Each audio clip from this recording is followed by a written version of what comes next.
Hello. Welcome back, chat. Welcome to this series again. It's that Sunday morning slash afternoon. We're back for NASCAR 15. I made a poll yesterday asking what game I should do the 100% race on, and it almost was a very near unanimous decision. It was like 75% wanted NASCAR 15, so we're on NASCAR 15 today. So, yeah, this is, I think, the 1 season anniversary, or like 1 year anniversary of when I started doing these like 100% races, like on Sunday. So I did this right around this time of year last year on Heat 5. So it's been quite a bit. So, yeah. Hello, Logan. Hello, Unleasher. Hello, Golf Kid. Thanks for stopping by. I appreciate it. You're going to do any more vlogs anytime soon?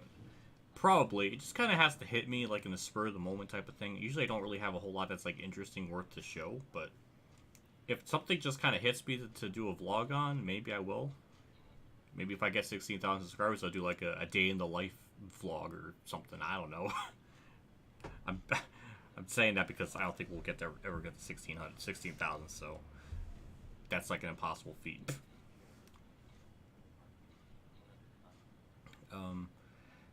Let's try to win for your kill. Unleasher knows exactly what's on my mind. Because I swear, that's like what goes on like in my mind like at least 80% of the time. Hello BC Wizzle, hello Dalton, hello AJ. I appreciate everybody stopping by. It's always really cool to do these on Sunday and kind of see familiar faces and everything in the same place. I don't know. Make what if books I want to cancel. I was in Clayville's stream. I saw he did something like that. It's very clever. I don't know how to even begin to do that, and I don't want to like take his idea. I just feel weird. So I don't know, but it was a good time in that stream yesterday. Do more polls for games to play for stream. It's fun. I like how you think, though. I'm worried if I do that more often, because I think next week we're gonna go back to probably Heat 5 with Phoenix, because Phoenix has always been like next to impossible in that game. So I think it'll be kind of fun to do it on that game, and also some like super duper top secret things are being worked on. So maybe I could be able to like show it off in that stream. Ideally I would like that to happen, but I don't know if that's gonna be like a realistic goal time to make happen or not. Oh, shit.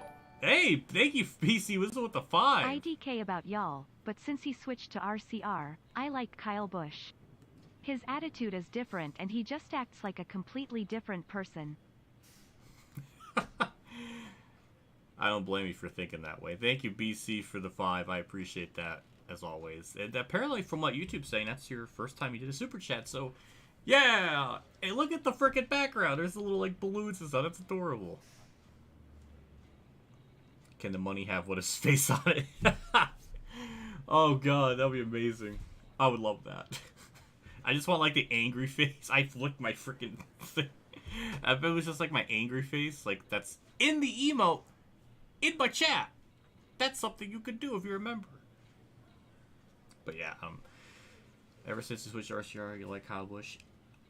I'm kind of the same way, but a little bit different. It didn't really matter to me what team he was going for, but I just felt bad how he was just cucked at Gibbs and how that whole situation went down. I just kind of felt bad because he kept getting... It was just no longer funny to make fun of him because it just seemed like he was getting dealt terrible hands, so... Yeah, I kind of understand that feeling. I merged my... Oh, yeah, you were telling me about that. You merged your account... Okay, so... Yeah, because you lost, like, your membership... like monthly thing, like it reset. So okay, so technically it's the first one on your account, but not your first one you've ever done. Okay, that makes sense. And look, my Streamlabs actually showed the things properly. Where's Kamikaze? I want to rub that in his face. That's fucked up. Hey, what if the DNF thing happened to you in your cancer? It happened to me in Heat 5. That's a thing in Heat 5? What? That's mind-boggling. What? I didn't know that was a thing in Heat 5. At least, not that I was aware of. That's How come I've never found that in Rivals yet? I guess I never had a wreck where I wrecked after the game took over my car until, like, Watkins Glens. I don't know.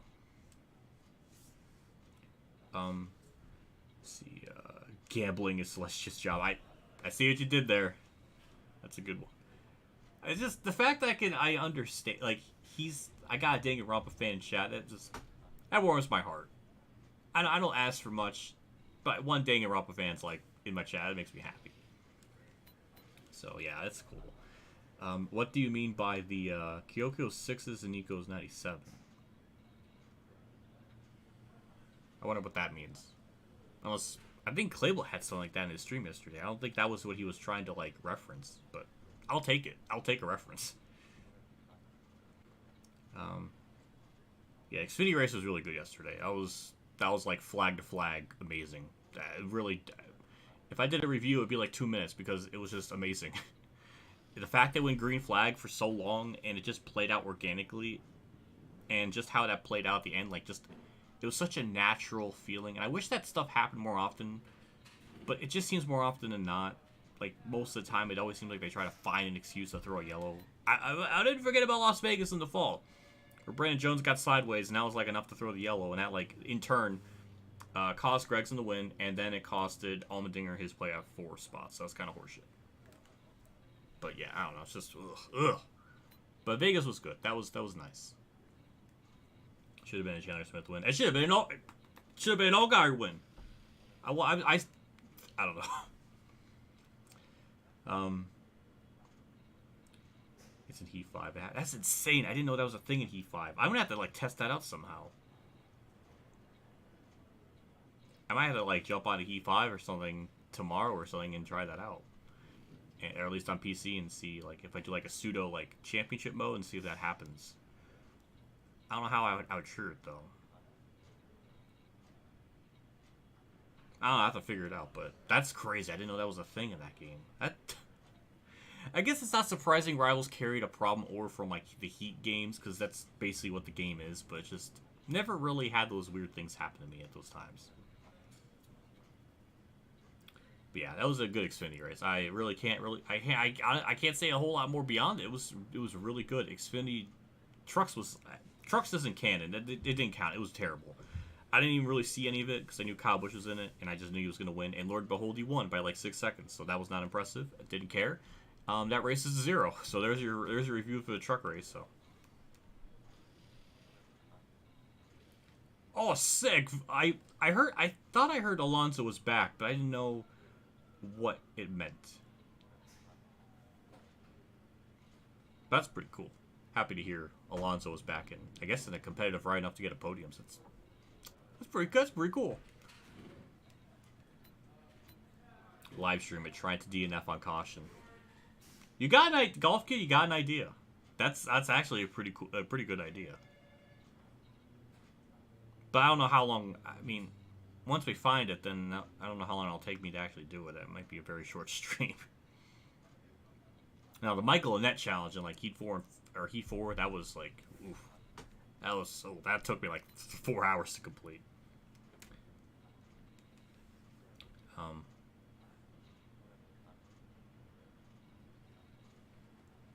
Yeah, that whole Chase Elliott thing. I don't know. See, this is a me thing, and this is where IDK players comment on me being boring. Maybe plays a factor in this, but see, if I was like a full-time Cup driver, I would not be doing like extra other things, like maybe like other racing stuff. I wouldn't go snowboarding. I don't know. It's just I don't know. A sucky situation. Don't know why on earth they got Josh Berry for that when he has no Cup experience. That's baffling decision. You'd think they would get Allgaier because at least he has a lot more Cup experience. So I don't get it. Yeah, I don't know why he would snowboard during the season, or really doing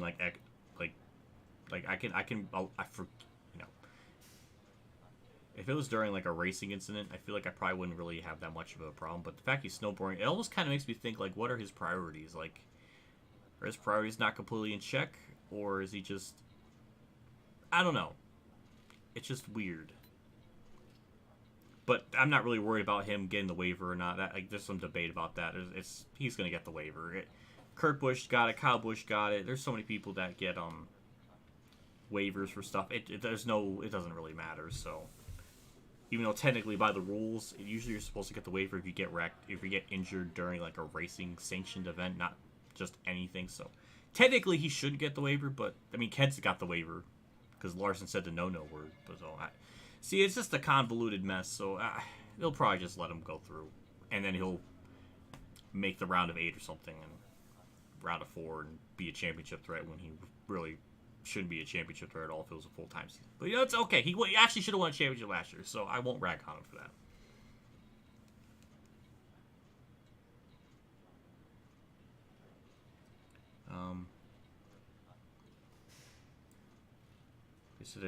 Well, hopefully Barry proves me wrong and does something in that car. Now, I don't have a whole lot of expectations. He was like 2 seconds off in practice from what I heard, so I'm not expecting a whole lot. But hey, if he can get out of that race, like top 15 with no like doesn't wreck himself, I think that would be pretty good. But yeah. So I guess with all that said, we'll just kind of jump into the race. It's amazing how much I get this face cam positioned the wrong way. I need to I always do that. I need to get my marker or pen and literally start just circling where the camera should be at different spots for live streams and videos. So here's our settings. Here's what we're going to go with. I mean, as you saw in the thumbnail, I think it's pretty self-explanatory. We're going to go and race as Kurt at Las Vegas for his hometown track, which he should be in, but nope. These cars weren't ready for prime time, and fuck this career. Don't want to go on that rant again, but we're gonna sim for Kurt. Dick's out for Kurt. Cunt out for Kurt. No. I don't think YouTube likes that word, so I don't think I should be saying that. So, because I remember Ant-Man got that. So, but yeah, we'll race as Kurt. So here's our base settings. Obviously, I was just kind of testing stuff off camera. So we're just gonna go right into race. Huh. Weird how you can't switch practice on for... Okay, you can. That's something I don't think NASCAR 13 did, so that's interesting. But yeah, race only. We'll do qualifying, but I'm only doing that so we can see the running order, because I'll just start last in it. Cock out for... BC Whistle knows exactly... That was a good one. I didn't think of that. What is on WhatiF's hat? It's Brandt. It's Allgaier sponsor. Brandt. Cock out for Kurt. BC Whistle knows he knows me better than I know myself. that was a lot better worded.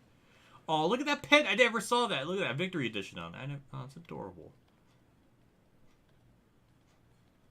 Look at these frickin' stickers. The presentation of all this.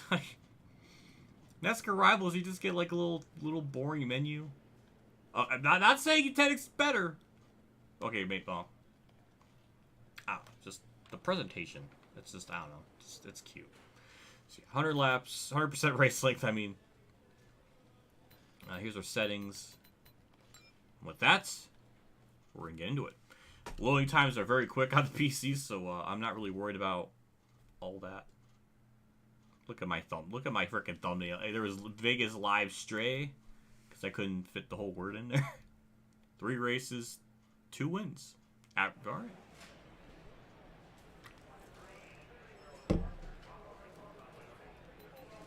Also, no setups, no anything, just brake bias adjustment. Who's ready to see the most insane race at Vegas? It's definitely going to be insane. I don't think it's going to be as insane as Auto Club, but it's going to be a pretty good... I'm not expecting really any race to surpass Auto Club. If it could just get pretty close to it, I think that'll be very satisfactory. In terms of ding around... Yeah, I could probably see her liking a track like this, considering the area that's in. I could see that. You might honestly buy this game. Are you sure about that? You sure it is? Well, it's actually $10 on Steam. It's actually not horrible. Actually, I think it's more expensive. This game is more expensive than getting... No, it's not. I think it's all about the same, like Heat 4 and 5 and stuff. individually, so I think it's about the same. Heat Evolution was like $9.99, so I guess $10 is the standard. I guess it's not bad, but it's kind of like abandonware, so you have to go and like I think you can find the NASCAR 15 like purchase thing on Steam or something. So yeah, we're just gonna retire. See who starts up at the front. Who is this game gonna predict to win? That's the other question. Last week was Noah Gragson, which that did not happen at all, so that was a complete failure. I'm expecting this to be a lot of failures with this simulation, but once or twice a year, it picks the right winner. I'm hoping that changes. There's your top 11. I'm sure I have Heat 5. I want to try this game. You know what? Go for it. Hopefully, yeah, it goes well. I don't think it's too much on Steam anymore. So if you're willing to pay $10 for it, then that's fine. That's fine. Okay, so who's on pole? Casey Kane. Larson, okay. Dale Jr. second, Biffle. A lot of the heavy hitters up here in the top 10, so this is kind of a very typical top 10 type of result there. It's like a dead clock. It's right twice a day. You're not wrong. You're not wrong. I guess the 88 could be Bowman. I think that kind of makes sense. Wait, no, because the 48 could be Bowman, so what would the real 88 be? Would it be... I don't know. See, that's the thing. This game, the older this game gets, the harder it's going to be to, like, figure out who we could use for the things. Because, like, we technically have two Larsons with the 40... No, yeah, this is NASCAR 15, so...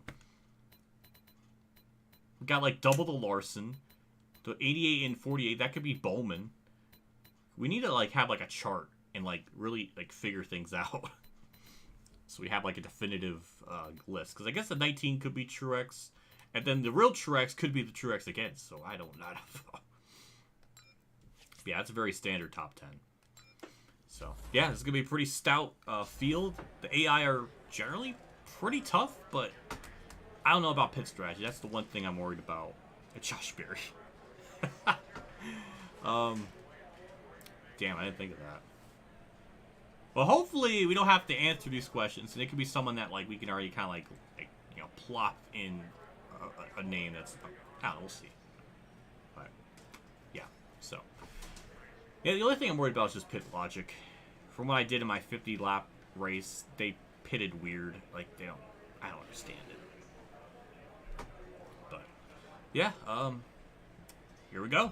Let's try to get Kurt a W. I mean, he got one in real life at one point, so at least we got that. But at least we're racing as Kurt. So, and I like how his fire suit has the monster thing. Coming to the green, buddy. Coming to the green. All right, here we go. 267 laps, a little bit of wheel spin there on the start, but kind of managed that pretty quickly. So I think the fuel is going to be about 40, 45 laps. So it's going to be about a 5 pit stop race. If it goes green the whole way, which could happen. You never know. Also, I got to adjust my face cam because it's not in the right spot. Maybe it could be right where the pause thing is. Maybe that's where it needs to be. That's still a bit too high. God damn it. All right, let's there we go. All right, that should be. Ooh, well, okay. Okay, that's perfect. All right. Now that we got that out of the way, I really need to start doing that before I start streaming, so I don't break the immersion. Who drives the 41? Ryan Preece? Oh, that's stacked up. Ryan Preece, I guess that would count, but I usually don't count myself if I win because I feel like that's kind of cheating. I usually let it to be like the highest running like AI driver. And we get our padded NASCAR 15 checkup. There's your next victim right there. Yeah, every time I play this game, the more I remember. One up top. The more it kind of bugs me because it's so close to being really fun. If the pit logic was just a little bit better. Jesus Christ, Gillen. If the pit logic was just a little bit better, maybe I would like this game a little bit more. And the game had a lot more presentation, had like its own stats stuff and everything. I think I would maybe give this game a lot more of a higher praise. But at least you can go from point A to point B, and it's not horrifically broken, but we'll find out today. Car up top. We're moving up through the field. There's a lot of checking up. Oh my god. That's the most Ryan Newman thing ever to try to block that. You're good low. We're just kind of holding it on the bottom. Arrow push is such a massive thing in this game.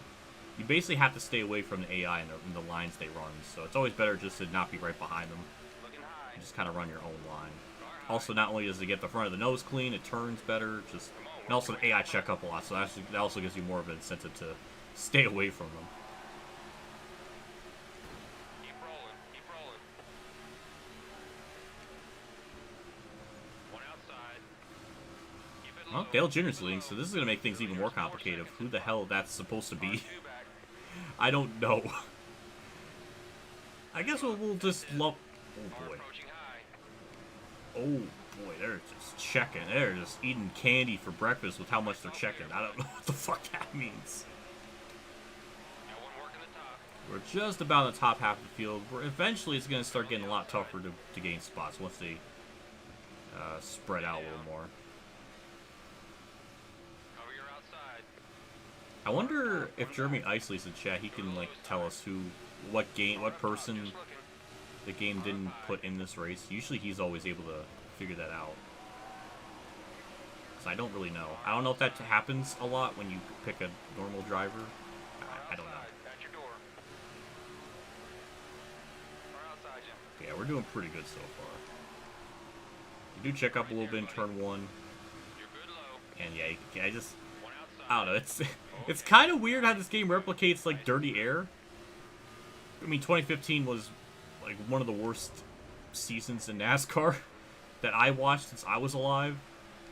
And Dirty Air was such a big thing; it ruined so much just racing. There were certain tracks where they ran like the high splitter, the high spoiler, Clear high. like that. Oh my god, that one of those Michigan races in 2015 was awful. I don't know if it was the worst race I've ever seen, but it was definitely in that top 10 sphere. It was just awful. No one could pass. It was like the 550 package, but before 2019.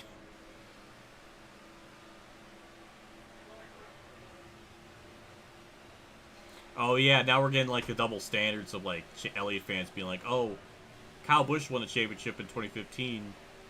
That's bullshit. But if Chase Elliott wins it, now it's good. Well, that's the great thing with me is it don't matter what driver it is. I'll still call it bullshit.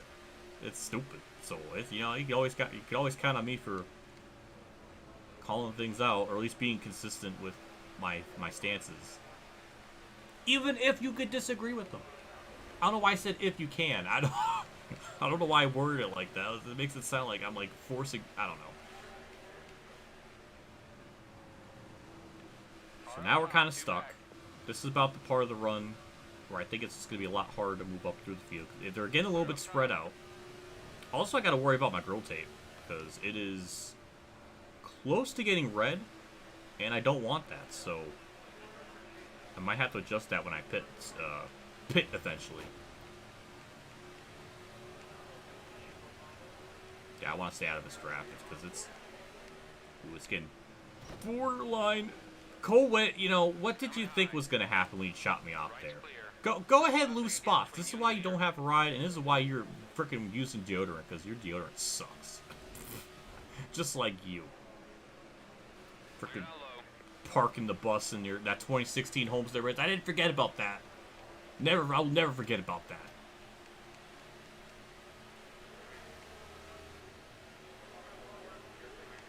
Oh, damn. Paul Menard just scraped the wall. Try to make this car a little more aerodynamically sound by getting some things off the car. I don't know.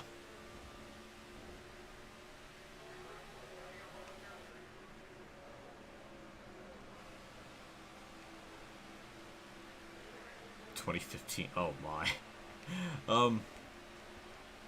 Well, I mean, Kyle technically did what he needed to do. But at the same time, he missed a third of the season. I just don't think that's, I don't know. It just really exposes how broken the format is. If you can miss that many races and you still be fine just because you win. I don't know. It's just bad. I hate this format. We're on the high side. Cole with the guy who cost Eric Jones. Yeah, basically. I mean, I don't know if Jones would have had a championship, but I mean, at least he could have had a fighting chance, and that never materialized because that start just ruined everything. So it was just ass.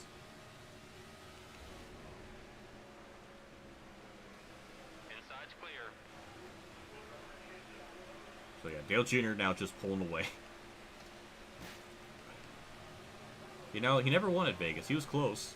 I'll never forget 2014 because I remember, God, good, Gord, go. Why are we going like 159 in the corner? Yeah, 2014, Junior got the lead from Brad during like a pit stop, or I don't know, it was something like that. And then I knew, like, once Junior got the lead, it's like, well, because this is back when like Dirty Air was still like a pretty.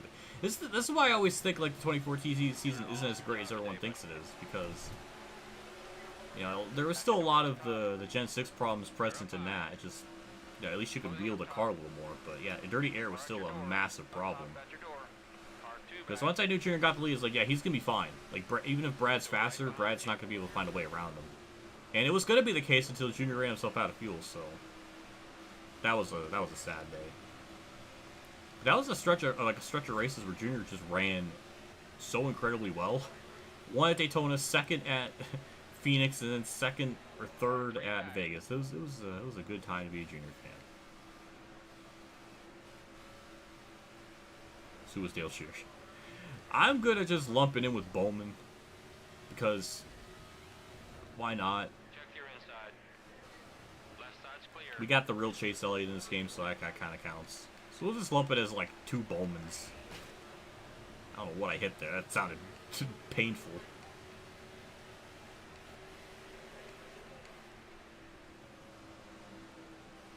Clear right side. Now, Clable in his stream led like 217 laps. He got the lead by lap 38, but he had a couple of yellows that helped him out because he wall glitched himself accidentally, but it's just, well, he wall glitched himself, got some like track position. So I don't think I'm going to beat Clable's lap lead record for this stream, but like 214. That's not going to happen.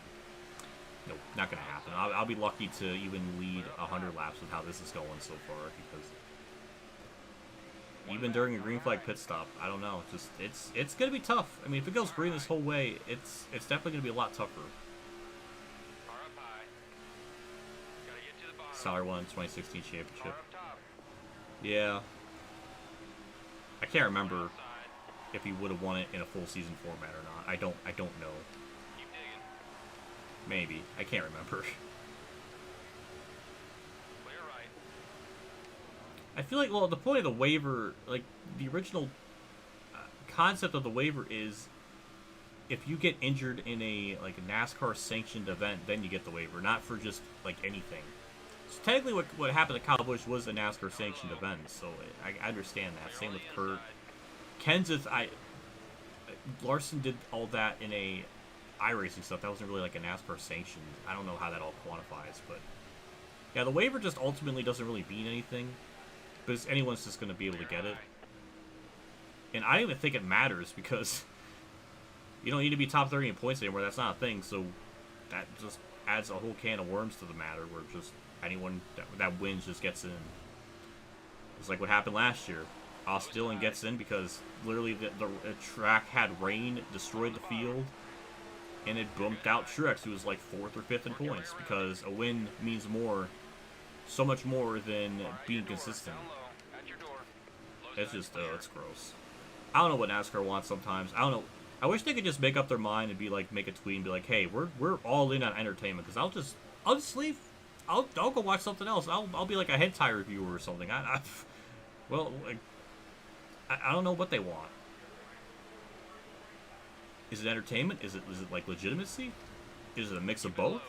Probably a mix of both, but managed terribly. I don't know. It's just either way, I think this Vegas race in real life is gonna be pretty good. I'm kind of guessing. Ooh, cart. Ooh. I'm expecting like a rock solid 8 out of 10, maybe a 8.5 or 9 You know, something else magic happens, but I think 8 is a pretty good. I'm not wrecking lookout. I have an honor code. Kenseth is checking up, so that's interesting.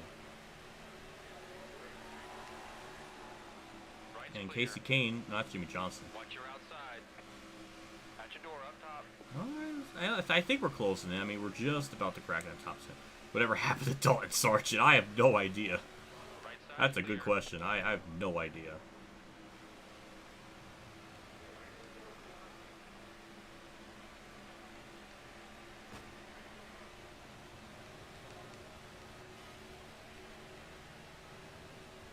Oh yeah, I remember Colwitt running for Junior Motorsports. Yeah, it was in the 88 car in like 2014 or something.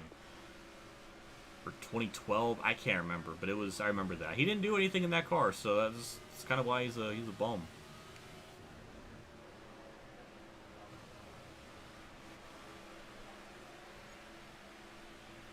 I don't think we're closing in on Junior. I think it's stuck. Okay, we're gaining a little bit. I'm just worried about staying behind Kenseth for so long because our road tape's gonna start to.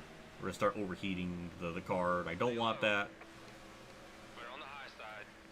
Just about hit halfway on fuel, so it looks like we go about 52 laps, maybe 50, somewhere around there.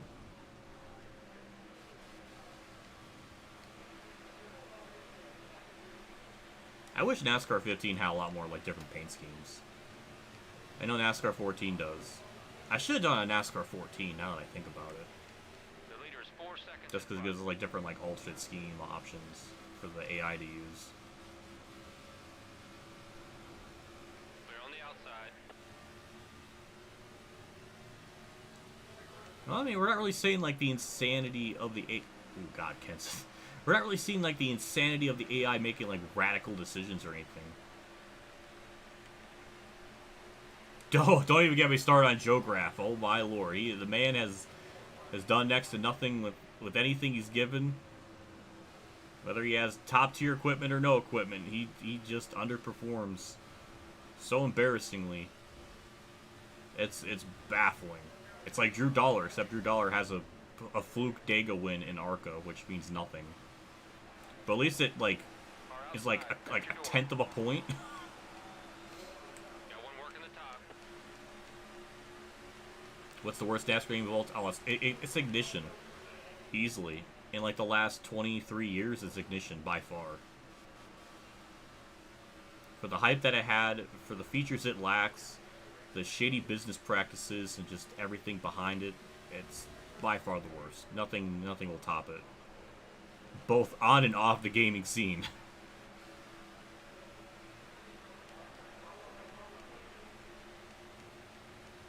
Oh, we're in the top 10. We passed Kenseth.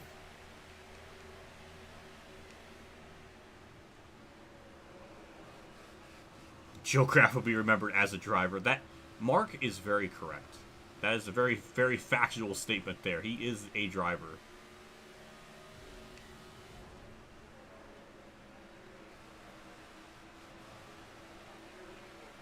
So I think we'll be pitting around lap 50 or 51. And as you can kind of tell now, we're just stuck. We're actually lost more time at junior, so that's a little bit concerning.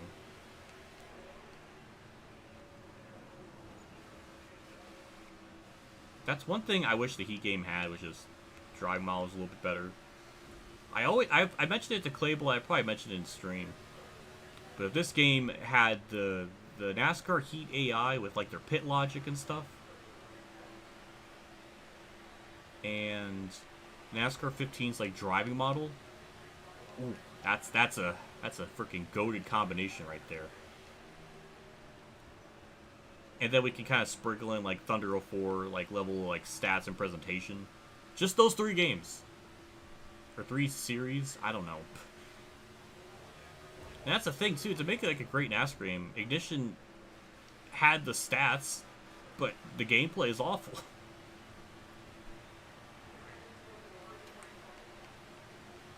Though, maybe I'm going insane. I've been playing more of Ignition just to kind of see, because I did one season with like everything on like the hardest difficulty, just to see if anything was changed in the settings. So I don't have to flip it through all the time. That obviously that didn't really work out. It turned out like 17 of the 36 races you needed the extreme difficulty, and then the other 19 was, I don't know if it was like 19 of the 36 races. It could be done on Extreme, and then the other 17 couldn't be. It was something like that. It was really annoying. Now I'm going back in like the second season with the races I know that can't be done on Extreme, and then lower to like Champion. Just kind of doing some races on there, and it's not the worst thing ever. It's just when you factor in that you can't really do long races, the pit logic's terrible, the cautions break everything. If some of that stuff was fixed, maybe it wouldn't be like insufferable, and the leaderboard was better. And stage, well, see, then you go on a tangent of like, well, then everything needs to be fixed. So I don't know. Maybe I'm losing my mind, but yeah, it's just, I don't know. Like, I don't know why it's so impossible to make a good NASCAR game. I don't know. 20 years I've been trying to figure this problem out.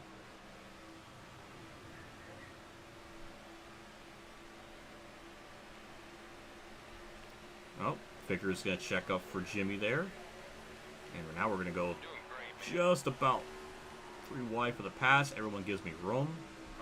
That's the thing with NASCAR 15 is, I mean, except for like Bristol and Martinsville and stuff, every other track, the AI have pretty good like spatial awareness. Like they give you room. Like it's very nice. And I mean, dynamic racing lines. You can run the high lane if you want with these AI drivers and everything. It's got its moments. I just wish it had the presentation and like stats, because how do you make a racing game and not have stats? Oh my lord, that car! I must have braked way too much there. That is, oh god, that just ruined my entire corner. Ooh, Dale! Hello, Dale. Thank you for stopping by in the stream. I appreciate it. Welcome to our annual Sunday race before the stream thing. It is the 1-year anniversary of it. So welcome to that milestone.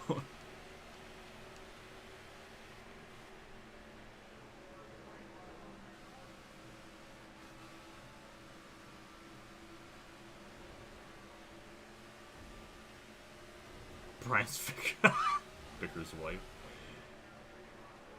Well, I'm sorry that it has gotten annoying to hear about the points. Well, I'm sorry that the points format sucks, and sometimes reality is bullshit.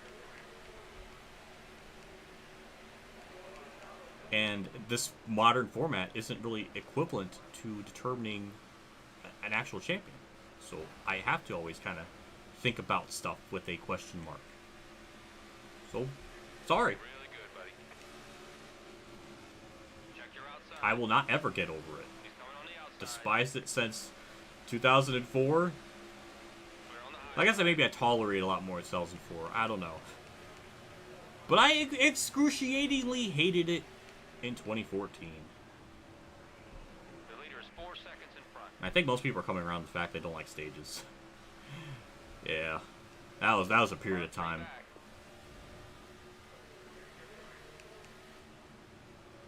Oh yeah, this is the race where my controller died. I'm all hardwired in, so that shouldn't happen. You're clear. You coming to my wedding? Ooh. You're having a wedding? I'm allowed to go? Car up top, 3 back.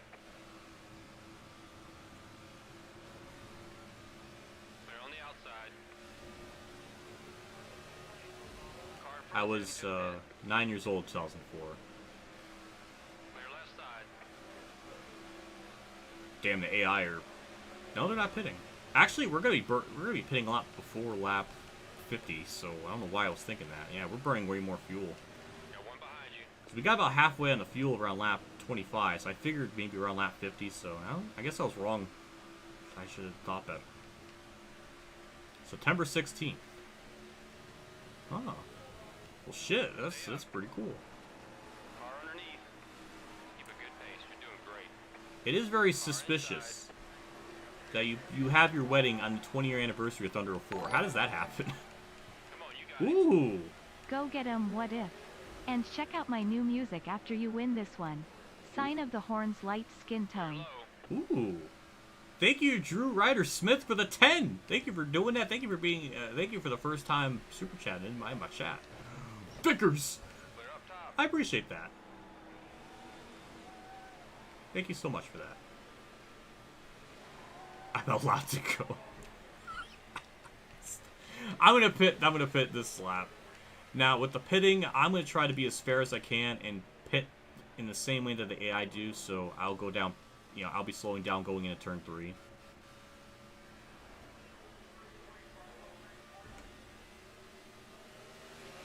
So we'll start slowing down now. So that's the way. Ooh, God! Oh my God! I really have to check up. Yeah, that's what Nice and smooth. You're way out. that's what we're gonna do. Easy, man, easy. Speeding on pit roads is not what we need right now. Let's get plenty of fuel So in about there. 44, Let's take 45 4 tires, laps. guys, 4 tires. Let's Okay, buddy, we we're don't standing even by. got to repair anything. The grill tape.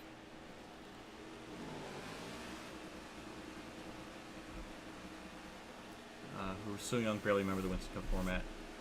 I will admit, it does have some problems. I wish the point distribution was a little bit different.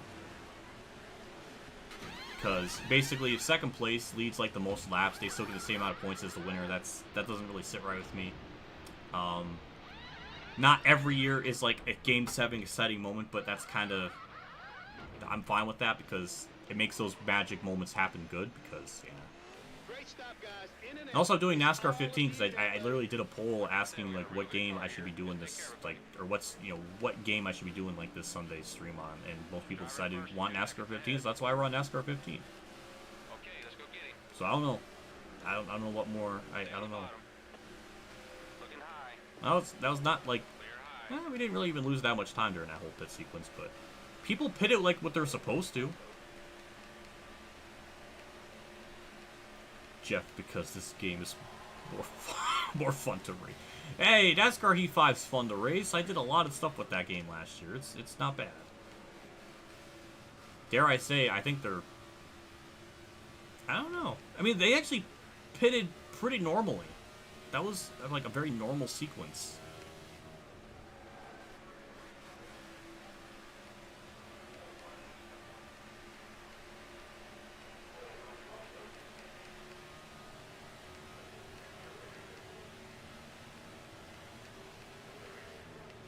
I think I lowered my grill tape under the pit stop. At least I hope so. Yeah, even us pitting later, we didn't really lose too much time during the cycle. I thought maybe we would drop a little bit more, but it didn't really hurt us that badly. Keep pushing. You gain a couple tenths on the car in front. Damn, I forgot what new tires on this thing feels like. That was... Man, that just gripped around the... I didn't even need to hit the brake at all for that. Car down low. Inside. At your door on the bottom. Inside's clear.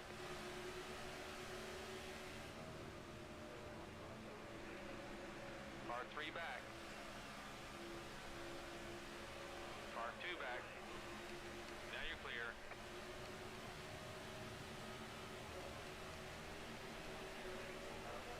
Car 3 back. And you're clear. Might be alluding to the fact that, like, you know, the stages, without stages, I don't know, I actually don't mind, like, the concept of, like, awarding points throughout a race. I don't mind that. In theory, that's good. I just don't like the fact that they throw, like, you know, scripted, as it technically is scripted yellows for it. So I can kind of agree with that. And don't call me right. Winston was not perfect either. There was. I don't want to get into the whole like 2000 era where 4 drivers died and they never really properly implemented the safety that they needed to, and it took until Dale Earnhardt for them to actually do shit like that. That's a gray area. Brock Beard had like a really good documentary on that, like covering all that. So yeah, it's not perfect either. It's not something to be 100% glamorized, but I think the concept of, you know, awarding a champion based on, you know, just being the best all year round and not resetting points, I think it's a little more of a fairer way to determine a champion. Because in this fucking bullshit universe, Logano has more championships than Harvick, and Harvick objectively is like 3 times the driver that Harvick Logano is. So yeah, I hate it. It's just stupid. No one's ever gonna convince me that this modern format is objectively good.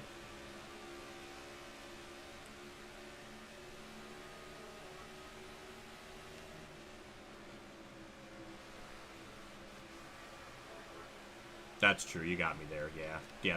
I think that was the point where they finally enforced it. But see, it took so many deaths for that to happen. It's oh god, it's gross. It's gross. That's what pisses me off about the Gen 7 cars, that they weren't ready. Drivers were complaining about a year in advance, and they didn't do anything to like fix it, and it just felt this horrible, like we're just repeating shit again.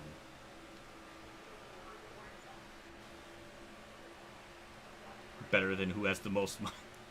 You can have the most money in the world and not have any talent to back it up. Look at Joe Graff Jr. I guess technically Joe Graff Jr. or Haley Deegan would be a truck champ because they like... Oh. Or Danica Patrick.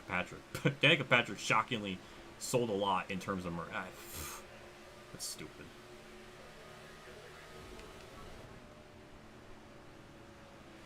It's more the problem is... You have all this backing, and yet you can't... The driver is unable to live up to those expectations with the equipment that they would have given. Obviously, with every driver, it's more of a case-by-case basis, depending on like what equipment they're driving and like what's like expected of them. Like, for example, Joe Graff in a Joe Gibbs car, you would think he would, you know, do better, but that really hasn't happened. Yeah, people like Kyle Weatherman, who's in junk equipment, is actually able to kind of...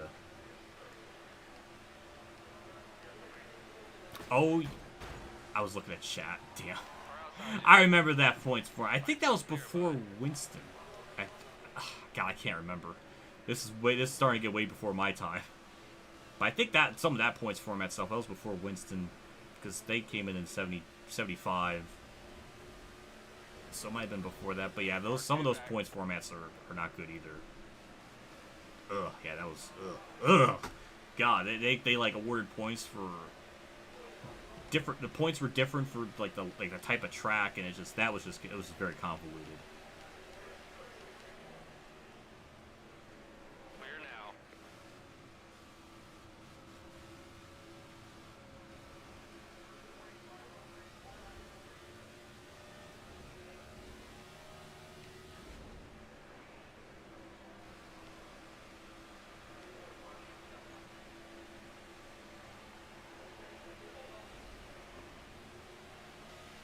Well, we're moving up through the field.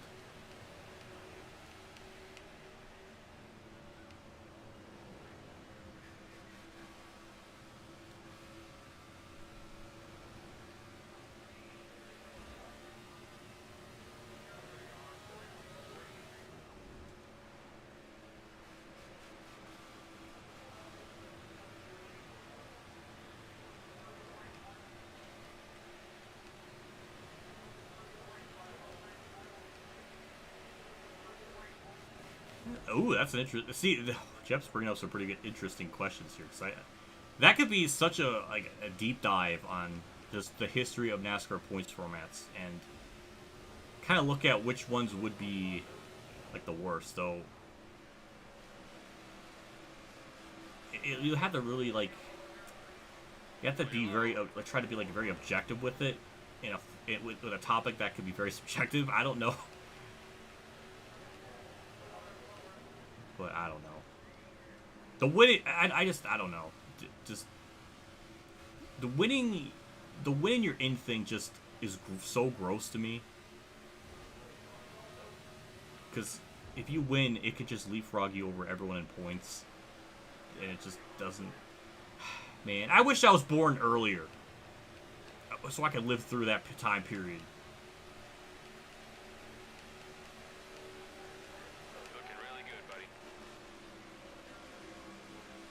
Also, we're about to try to get 6th here on Biffle. We're actually kind of closing in on Dale Jr. a little bit.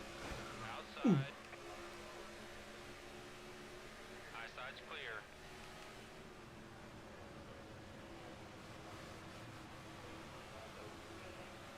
It's about every 40 laps, so around lap 82 maybe.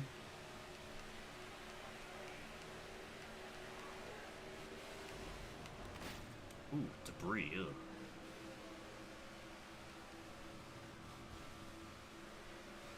Yeah, Deegan's definitely been screwed over by a lot of things out of her control. That's why I'm thinking, like, maybe the Truck Series isn't for her, and it maybe would be better for her just to go to Xfinity. I don't know. I mean, the competition would be a lot tougher, but at least she could probably have a chance to just run more consistent laps, not worry about people just dumping each other. Because the quality pool versus trucks and Xfinity is pretty massive, like the skill gap and the quality of drivers. So maybe she would do better in Xfinity. Weirdly enough, I don't know. It's kind of like what happened with Harrison Burton, because Harrison Burton didn't do really too good in the trucks, but then in Xfinity he excelled at. So it's possible. You never know.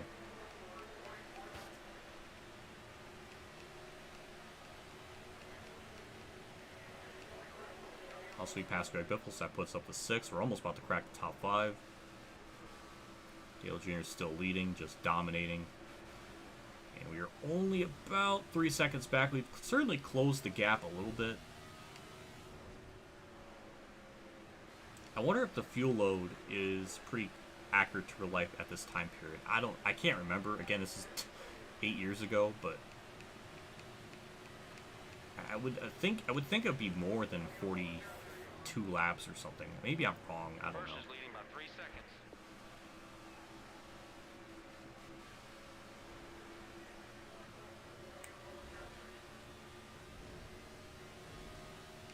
Very interesting how the stream is not devolved, but where the topics are heading towards. I didn't expect that today. I didn't bring my notebook out.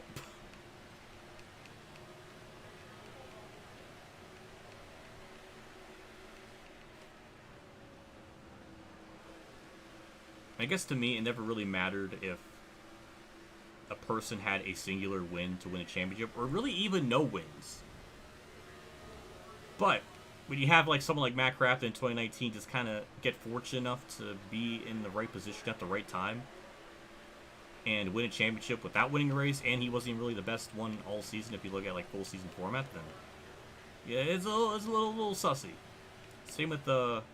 Actually, no, not really, because also until... Well, then again, this was still, like, peak leeching era, so I think Dylan probably would have had a couple wins if there wasn't just Xfinity Cup drivers taking over.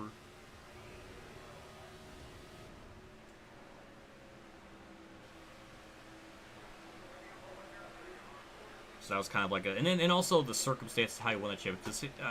Dylan and Hornish were pretty close in points, but then Rain at Homestead messed things up. They went under yellow, and they logged a lot of laps, and God, it's been 10 years ago. It's hard to remember, but it felt like they were trying really hard to get Dylan that championship because it would make a better story. Because the 3-car is going to win a championship or something. I don't know. Yeah, that one's kind of a bit of an asterisk to it.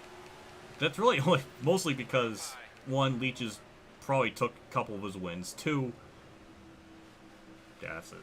I can't talk. Also, he passed Kyle Busch, so now we're 4th or 5th, so that's good. We're making up spots. Now, if that happened in like the Premier, like the top Premier Series, I think we would have a problem. If someone, I don't know what example I would use. Like Ryan Blaney wins a championship and doesn't have a win, but he was like 5th best all year, like in full points. I feel like that would be a little bit of a problem. I don't know. Like that's the whole point. That's why they like emphasize this new format, to emphasize like getting wins and everything. And then when that doesn't happen, it's like, well, that kind of spits in the face of that whole point of doing this format. I don't know. Man, I just miss the days when it'd just be a... Remember when the playoffs happened like 2 years ago or something, and they had like celebrities try to have like, they had like ad campaigns trying to like, they were making videos like explaining the format, because it was like basically making it into like this complicated math equation and such a, I don't know. I feel like it just gotten like too complicated. It don't need to be that complicated. It's just people go and get circles and points be equated to the end of the race or during the middle race. Why can't it just be simple? Why do we gotta have? Oh, I don't know. I miss those days. I mean, I can't imagine this modern points format is gonna keep, I don't know, the older fans interested. I mean, there was a tweet that, like, there was somewhere that Bill Elliott's, like, friends, which probably people his age, were thinking, like, they didn't really understand the format, so it was too complicated, so it makes them wonder, like, you know, how did other people at their age can, I don't know.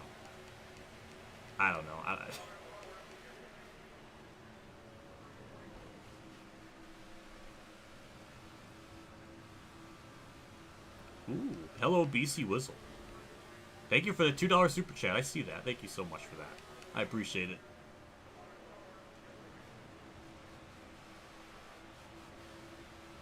Hopefully it pops up. Someone else did a $2 thing right at the end of my Thunder 04 stream. It still never came up in my notifications, so I don't know if I somehow changed my Streamlabs to where that, like, $2 alert doesn't come up, but I remember in my settings I have it saved. I have it set to, like, $1 it will bring it up no matter. The bare minimum is $1, so I don't. Okay, it did, yay! Bring back the two-car tango for super speedways. Two-car tango, oh my. That was a period of time, that's for damn sure. I still don't know how I feel about it to this day. I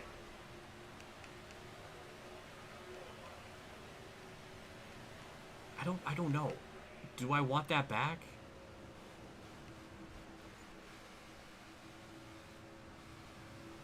I'm gonna say no. Only because you're so dependent on someone pushing you to win a race that you almost have to basically sacrifice a chance to win to push that car and get, like, as best of it. It's just, I don't know. That happened a lot during that time period. So I don't know if I want it back. I don't even know if this current plate package is, like, amazing or anything, because Daytona was just like, no third line could form. But would I really want the insane, like, 2019, 2020, like, restrictor plate package? I don't know. I am all up for a restrictor plate that has tire fall off, the track is worn. We really don't have that anymore. That's kind of what makes them not nearly as engaging as they should be.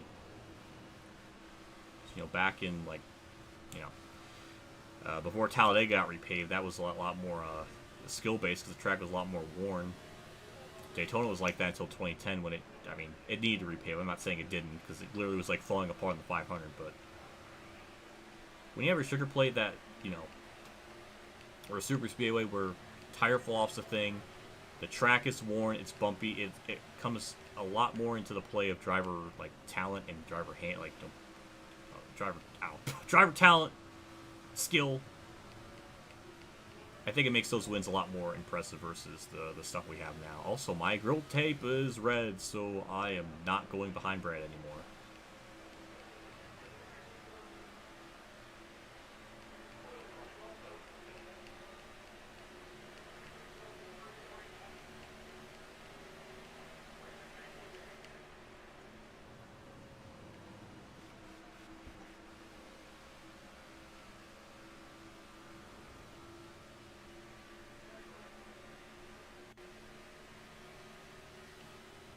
So pitting around lap, actually we're pretty close to pitting here, around lap 84 maybe, I think. So we're getting to our pit window. We've closed the gap on Junior. Shockingly, Junior has not caught, like, any lap traffic yet. So this is going to be a very, very cutthroat race in terms of just getting track position, it seems like.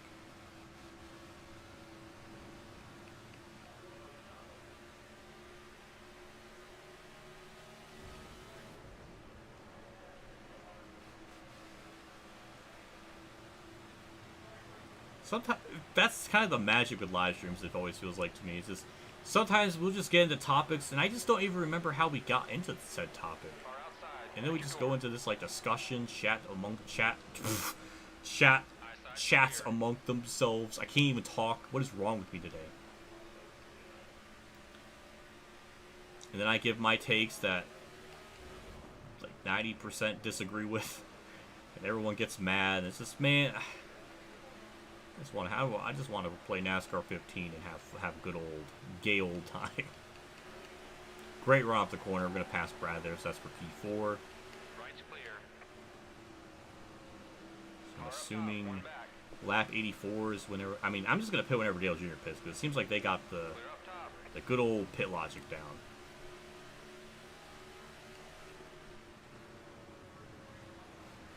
But yeah, thank you BC for the 2. I appreciate it. I'm sorry I didn't say that. It's a big deal when people do stuff. I should be appreciating it and really accentuating the idea that's very awesome. Right side's clear.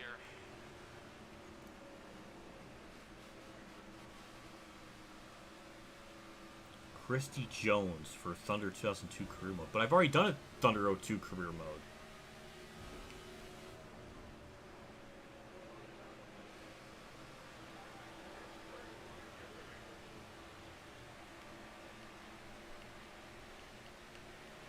Gregson is good for the sport. You know what? I can sort of agree.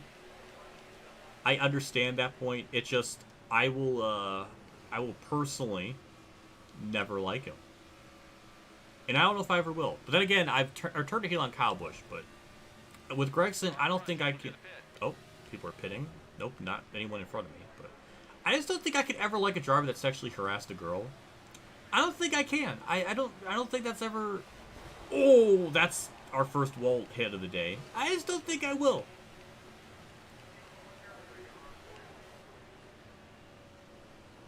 But I could agree with that point. He is good for the sport in terms of like personality stuff. I get that.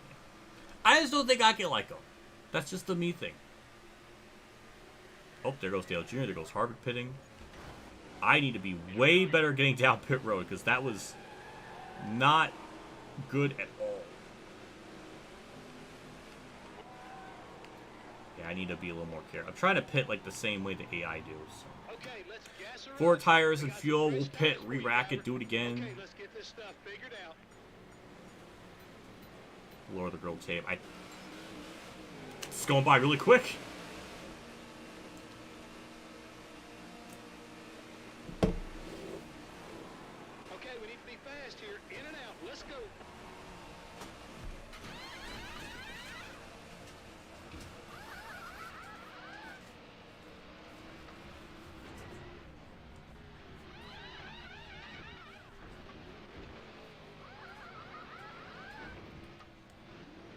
Oh, she's thundering. Okay. Oh, all right. We're gonna get out of second out of second place. I can't even talk. You're 1 lap down. Yeah, they get out of Yeah, their outlap speed is way better than mine. I can't really. Oh, Vickers, why? Oh God. Oh, that's gonna fuck everything up now.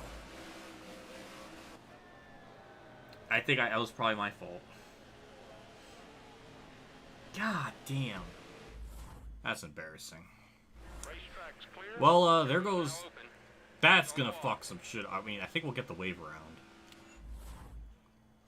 Oh my, that's a lot of cars, and we're Oh my god. Ugh. That sucks. That's some big old suck. Wow. Alright, well, there goes our race. That took us so long to get back up to even get in the top 5, and we just threw it all away. And I don't know if everyone Here we go, buddy. Coming to has the green. pitted. I don't know. Let's do this Gotta be now. careful on the start with the wheel spin, but yeah, that's gonna break everything. First is leading by 3 seconds. So that's our first yellow, and that's my fault. Oh man, I should have been more careful leaving pit road. It's so slick. It just doesn't turn down there, and I just fucking buffooned myself like an ass. So I don't know if Brad and them. I don't know if they need a pit. I don't know, but we got different people up there, so at least we got like a new lead change. Got one working the top. So at least we don't have the fastest cars Doing what you've been on the track leading, so they're gonna be stuck behind everyone. So that might help us. I don't know. I don't know if most people got their pit stop cycle stuff done. I have no idea. This is definitely... Still up high. It's definitely gonna... Outside. Oh boy. Alright, I'm just gonna stay down low here. Make up all the passes. Pass everyone. Car at your door. Up top at your door. Clear up high. Got a car closing on your outside. High side.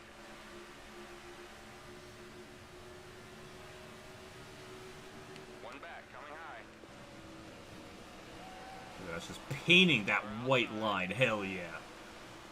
And that's how you make up spots. Just go where they're not. And stay away from them because it's scary. One outside. Car outside.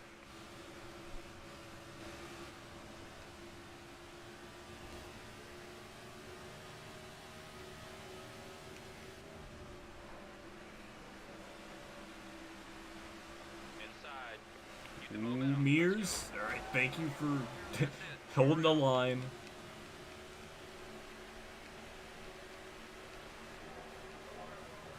The leader is 4 seconds in front. Alright, I don't know what I was thinking with that line, Clear but left. we'll just kind of migrate back down the bottom lane. Closing up top. Car outside you. Car approaching your rear. Well, I know the car is fast. At least we got that established. Lights We're, all clear, bud. getting up through the field. So yeah, we'll just kind of see how this plays out now, because I'm gonna have to be extra careful down pit, or leaving pit road. It's just they're so much faster exiting. I was just trying to keep up with them, and I like wrecked myself doing it. He's coming high. Check your outside. Car outside. At There your we door. go. We're almost 3 wide. back in the top 15. Ooh, Scott McNew, thank you for the super sticker. I don't know if that's gonna come up or not. Car up high. YouTube's been really weird with the super stickers or like the membership like Clear notifications. right. But I hope everything is well. Good luck in your race. Might be an unpopular opinion, but this is my favorite NASCAR engine sound. Oh, okay, it popped up on my, Side. that's weird. I don't know why it's not coming up on the stream. I don't know why it does that. It's really weird, 5 but second gap between you and the leader. your favorite game's engine sound? Outside. I don't blame you. I don't know, I like it.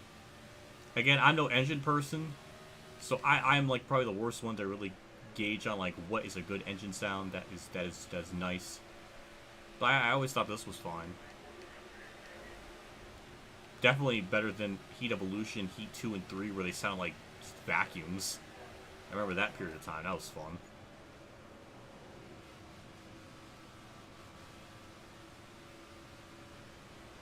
I don't know what Jimmy's doing there. So we got the 16 up there. Go down low. We don't really have a real life 16 equivalent. Come on, man. Keep that momentum. So, Keep that momentum. I don't know how to quantify that.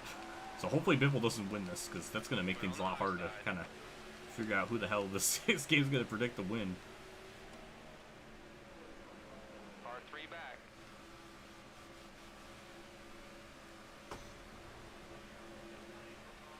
Brad will rebuild RFK. I mean, yeah. I think he's already done a pretty good job with what, so far this season. The 2 tracks we went to, 2 different tracks, and both ran pretty good. Clear now. Not Almond. Oh my god, I didn't even... Thank you, JD Land. I need to get like a chart. For like, okay, if we play NASCAR 13, this is our list of drivers. And same for NASCAR 15. I need to like start doing that. Because I'm forgetting basic fucking drivers, and it's really embarrassing, because how did I possibly forget Allmendinger? Ugh. I think my brain is just always thinking like, okay, that number is leading. I think of like a Roush driver. Outside. I don't know where my mind goes, but it's just really stupid. Oh god, that's a massive brain failure on my part. Got one working the top.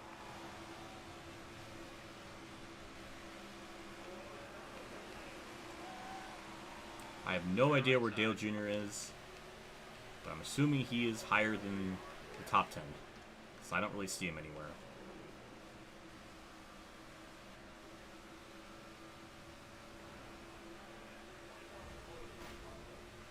Hello, Jack. Joey Hand. Oh my god. You know, he was pretty good on road courses, so I think, you know, he has a shot. If this was a road course, you know, it'd be a different story. Clear high.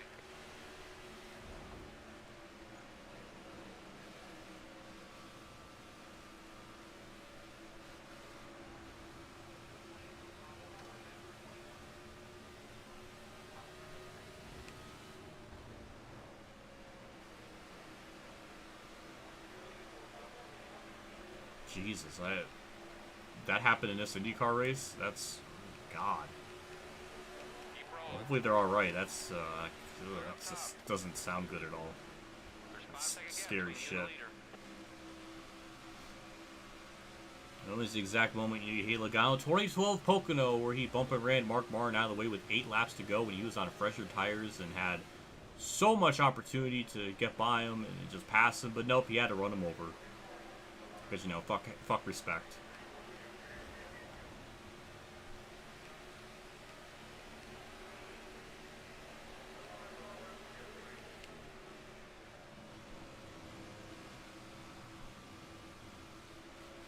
Clear on the outside.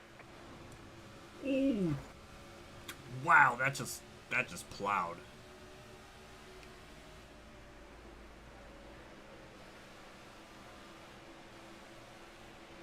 Oh my god, Paul Menard, what are you doing? Clear on the high side.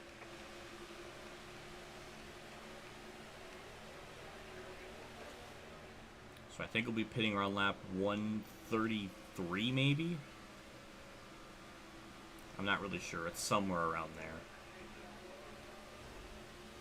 We're just about to crack at the top 10, so we definitely moved up the field a little bit quicker than before. Whether that's from just slower cars being up at the front holding people up, or that I've gotten better throughout the race. I don't really know which one. Probably a combination of both. So the AI and their skill range is kind of weird in this game. Because when I was doing my practice race, we had a green flag pit stop, everything went through. And then Cole Witt and Bobby Labonte were leading, like first and third. And we're really fast. So I don't think the AI discrepancy in terms of speed from everyone isn't very high, if there is at all. So maybe there really isn't anything. I don't know. It is weird. I think it's just more heavily dependent on track position, because you could put, you know, someone like Bobby Labonte up at the front and they'll be very dominant because of clean air, which is kind of true to real life at the time, but maybe to a whole other extreme, because I don't think that's how it would go in the real world. Look at that. Edwards getting a little bit sideways there. They're just about crack inside the top 10 here. Maybe not.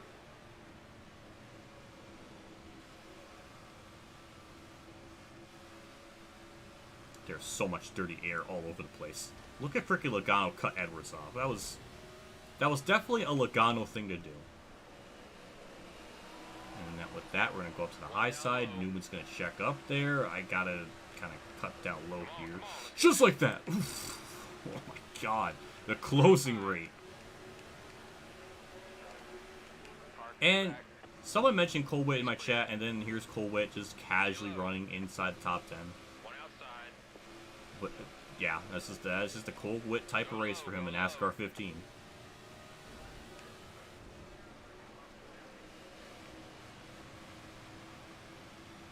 Clear down low. Nice run off the corner, I think. Car Get outside. the inside of Vickers. Hopefully we'll be able to clear him. But the nice thing with the AI, at least at this track, they give people room. They acknowledge your existence. Ignition is terrible with that. It is. High side's clear. Richmond is like almost unplayable on that game because they never acknowledge your existence to just kind of run you over. Those early laps and those green flag stints are so. That's the stuff I was doing this morning. Why I was playing that game, I don't know. Maybe it was just an easy way for me to like go back to sleep if I play that game because it'll just stress me the fuck out and make me tired again. I don't know. Yeah, Richmond's just astronomically bad with how they just don't acknowledge you exist and just run you over. Those first like 10 laps are so painful because they're so much faster than you. You just get run over. And you just have to hope you get lucky and not get turned. It's very, very annoying. Thank you, Vickers, for stopping. That puts us up to 8th. Dale Jr. must be running up in the top 5 or something because he's... I've yet to like see him.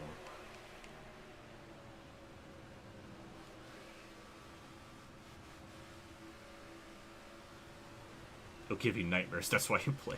That, you know, that's a fair point.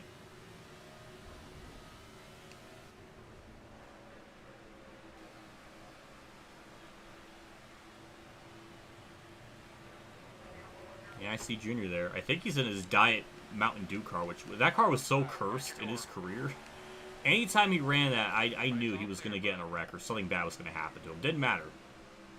Remember Kansas in 2014, he was leading. I was like, this is good and all, but it's not going to last. Something's going to happen. Lord and behold, he blows a tire and hits the outside wall, so. I remember that. It's, God, that Diet Mountain Dew car, I always brought him bad luck, so. Fitting that he's not, you know, he was leading and now he's not anymore because of me, so it's kind of like the bad luck curse continues. What is Gordon doing? Why is he slow? Nice work, man. That was weird, but we got the spot. He's coming on the P6. outside. Clear up top. Oh boy, that just. Ooh, what was that popping sound? Closing on the bottom. That sounded like a stock sound effect from Michael Jackson's Dangerous album. That sounded like that. Clear on the left. I don't know why that came into my mind. So Kansas is 5th. That looks like a lap down. That Truex? Is he amongst the lap down cars? What? How did that happen? Maybe one of the people that pitted and didn't get the wave around, but I thought everyone got the wave around. I don't know. I'm lost. That yellow broke everything.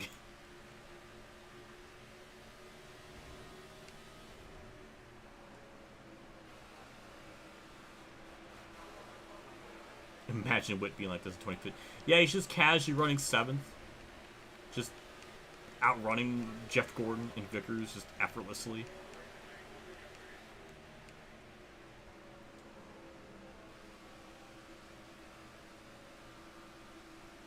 I've led a singular lap through this whole race. Now it's just through pit cycle.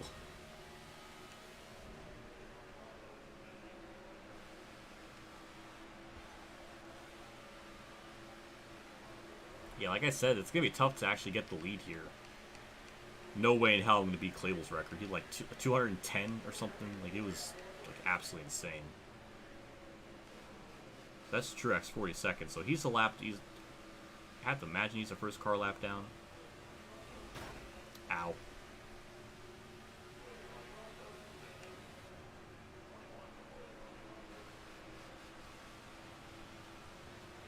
Well, thank you to the people watching this stream, as usual.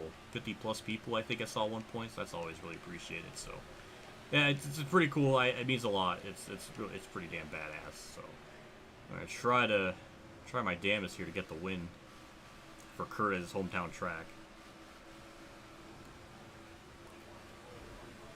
Hopefully we can pass Truex here. We're actually closing in on Biffles, so that is promising. It was like a 5-second lead at one point, so we definitely cut the gap a little bit. I have no idea why I'm trying to make this pass up on the high side. That was a lot harder than it needed to be. Got a car low. Stay up top, you're good right there. Car inside you. I think we'll make the pass there. No, we won't. It got tight. Ah, damn. Left side's clear. Alright, we're just going to try to pass him good old American way on the bottom. Just as God intended it.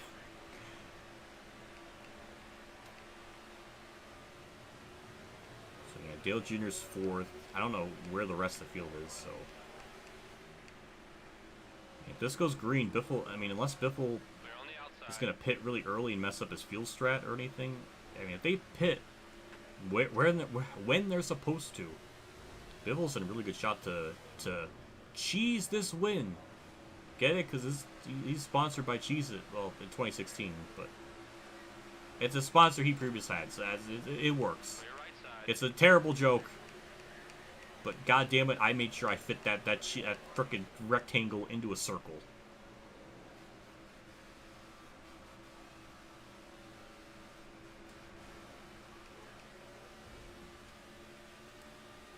Car 3 back. The other thing too is just with how competitive the whole field is, it's going to be almost next to impossible for the AI to even lap people. So I don't know how this is going to work. Yeah, we're about halfway there. Vegas is a pretty quick race in real life. I mean, 400 miles, 100 miles less than typical, like, 500 mile stuff. Especially in this game with just the higher horsepower. We get through, like, a lap every 29, 30 seconds. So you complete 2 laps in a minute. So, yeah, it goes by quick. And especially, You're all clear. we've only had 1 yellow, so that probably shaved off, like, a couple of other laps, too. So, yeah, this goes by pretty damn quick.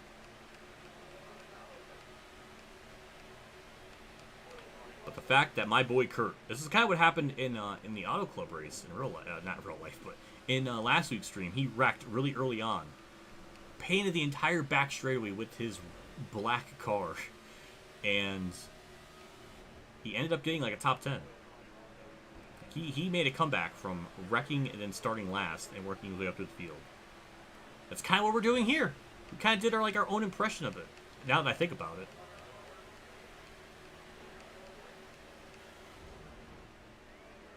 The leader is 4 seconds in front. So we started last. We got our way through the field. We got up to about 3rd, I think. And we had to basically restart and do all that again, essentially.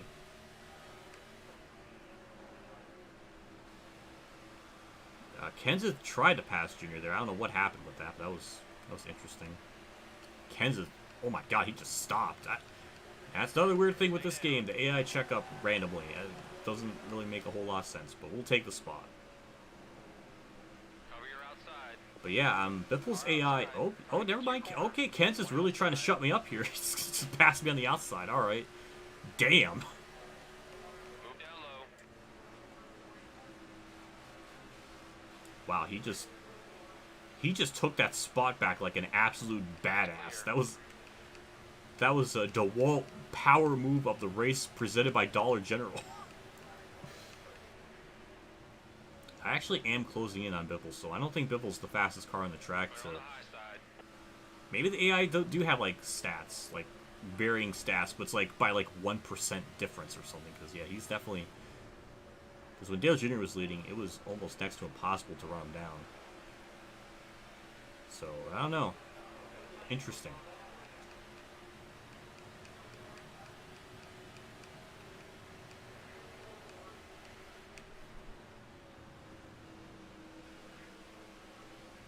Don't forget that Diet Mountain Dew car. He was racing at Talladega in 2015 and lost in a really shitty fashion.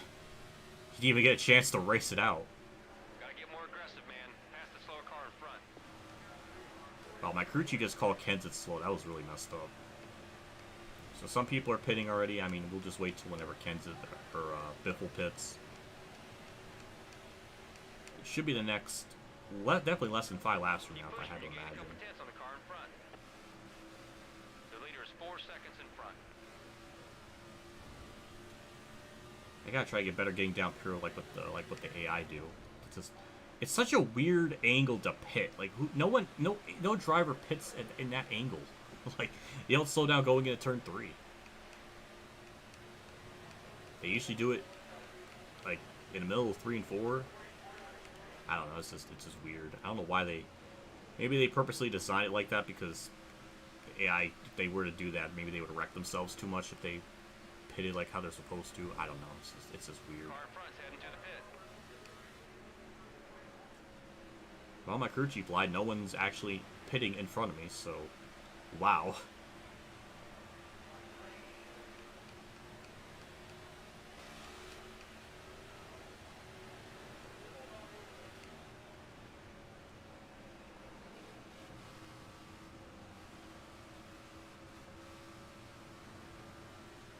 Everybody's so equal. Lap traffic's going to cause a problem. Bipple's pitting, so we'll do the same. It's hard to get... I don't know how they... It's going to be really tough trying to pit like how they pit. Because they always get down there so much. God, that was right at the 55-mile-an-hour line. Like, I could not have gone any faster. Good lord. Phew. Hello, Retro Bits.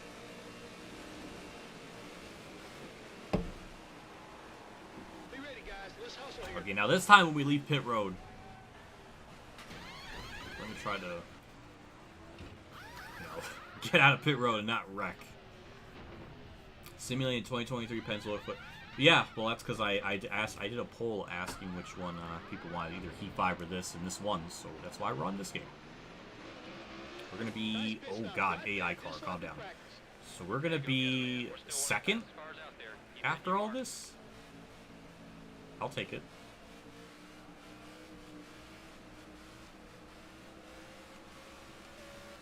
Damn, alright, we got actually... Didn't have to... They checked up a little bit, alright, I don't know why they did that. Ooh, Kane's gonna...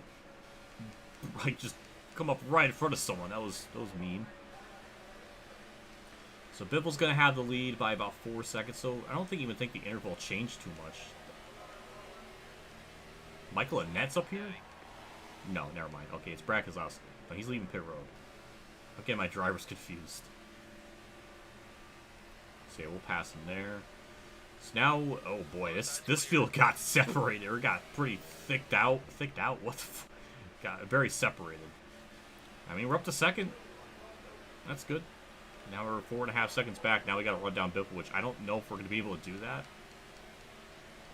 Still the fastest car out there. Come on, man. Damn, fastest lap of the race set by myself, so that's promising. That's 6/10 you made up on the driver in front.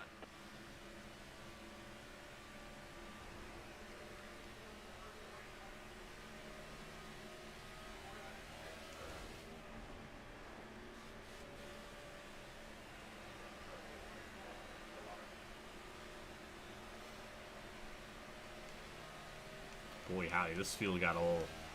That pit stop cycle, that really jumbled everything up. Good lord, I didn't expect that. I mean, the first pit stop of the race was, like, such a normal one. Everybody kind of stayed in the same spot. Now we have Keselowski up here, Paul Menard. They're all... Oh, man, that's just... Nobody won in this situation. Well, except for me, I guess. And there's no lap traffic, so we can't really bank on Biffle getting stuck in lap traffic for this to affect them.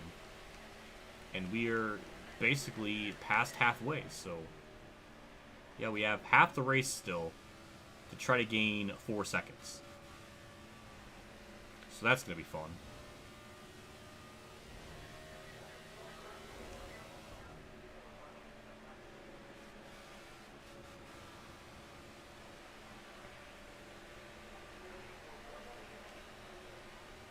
Now we got Ty Dillon in the 33 there, going to be causing problems.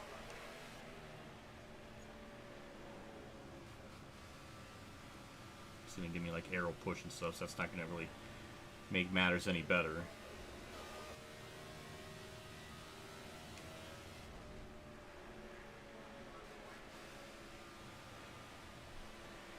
Then again, if I think about it, Kurt kind of got the lead late in the 2020 race, so maybe we're going to be like recreating that. Now that I'm thinking about it, that might happen.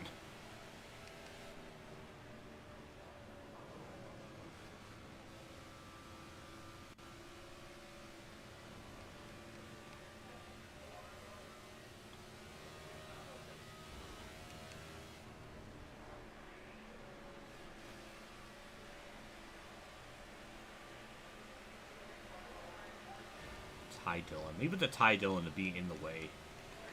We're actually close again on Biffle, so we definitely have a faster car. That's a full second you made up on the driver in front. Way to go, buddy.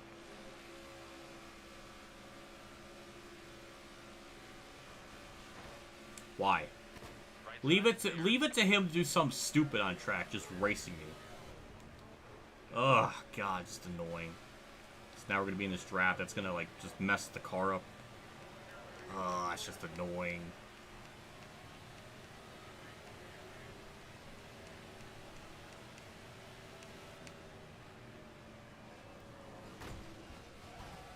That's the most satisfying bump and run I've done today. Because you're second, you're 41st, and you're freaking blocking second place. Just fucking piss off. You've lost your lap. That was, oh, that made me feel really good.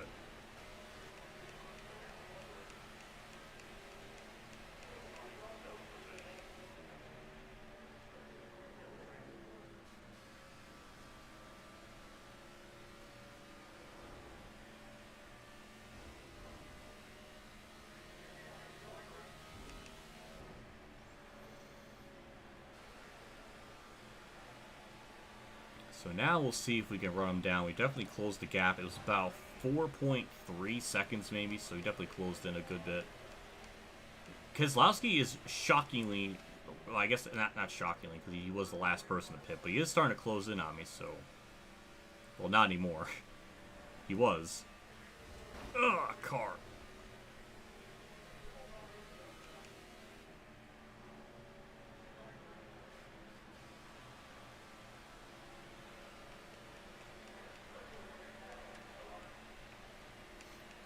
Hello, Logan. Thanks for stopping by. I'm doing pretty good, I think.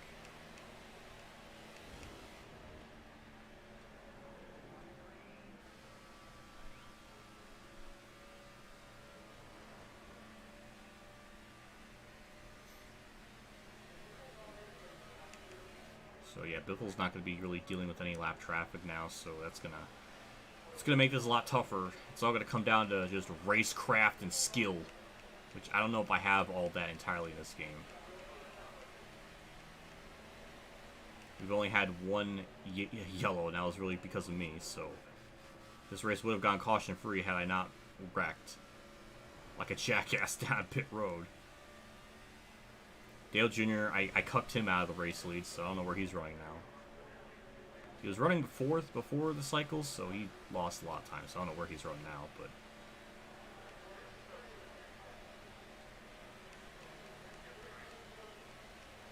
Yeah, I remember that Ricky Rudd story. Certified badass moment ever.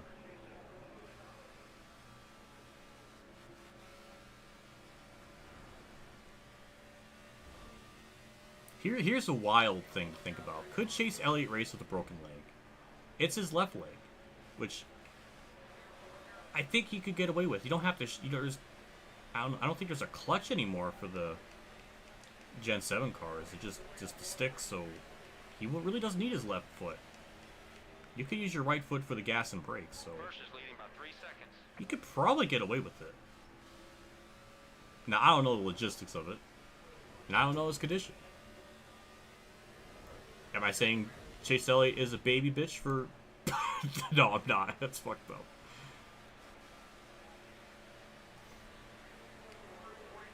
But I wonder if it was... If it could be even feasible. I know he's not racing, but, like, could it be possible with the broken leg? I mean, didn't Brad Keselowski do that once? Same with Edwards. Is Chase Elliott just unable to be that much of a badass to race with a broken leg? Man, remember the time... Well, Carson Hostfar did, but I don't like him, so it doesn't really count. But man, I miss the days when drivers race with injury. Not like a concussion. A concussion's like a whole other level of like, yeah, we can't have drivers racing with concussions, but like arm and leg injuries. I don't know. Just made them feel like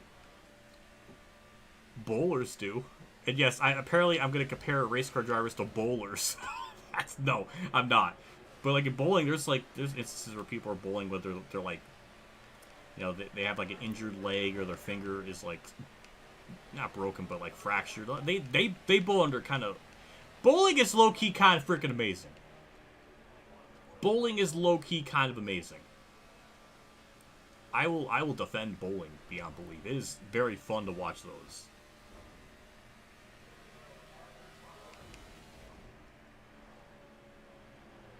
Because like, every person's style when they bowl is so unique and different. Like that's captivating. Just the way the games play out. I mean, again, you get 10 frames. It just plays out. Some matches are a blowout. Sometimes they aren't. Sometimes they're like nail biters. It's really good. It's really fucking awesome. Like the U.S. Open, like one of the more recent ones that they did was like that was straight up like amazing from beginning to end. That was amazing. That was I like that.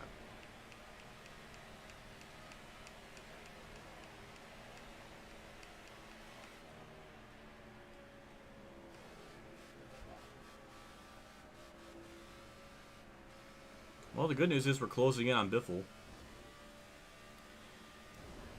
The only thing I'm worried about is just, we didn't really lose that much time pitting with them. Maybe 3 or 4/10 of a second, but nothing like a major, so I don't know. Be interesting to see how this plays out.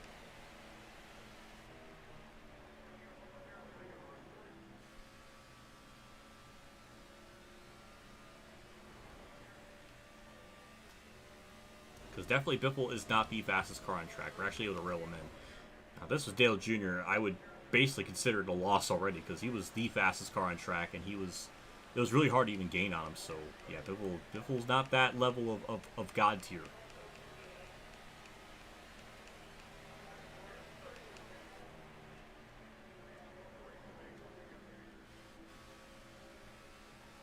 Whoever you are. No, that's not the line. It says, "Who do you think you are? I am." That's the line. That's a good moment.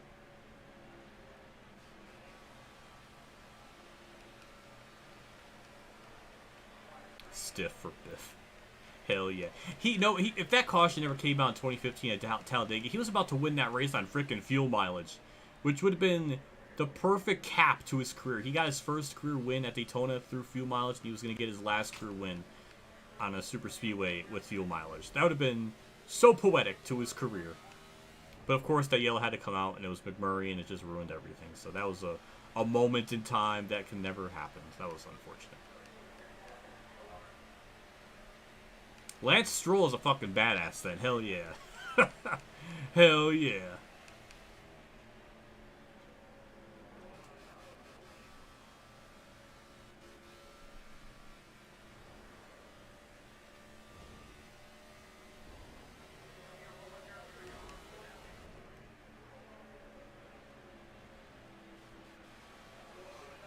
Closing in on Biffle. It's almost 2 seconds. This is like the Xfinity race yesterday where Chandler Smith had like a 4-second lead and lost it all. It's almost like this, but midway through the race.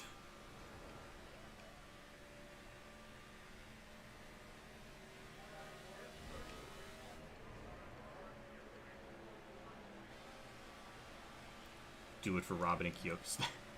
I know, I'm trying. I gotta always do it for them. They're always in my mind. Do the ultimate move. What, the Hail Melon?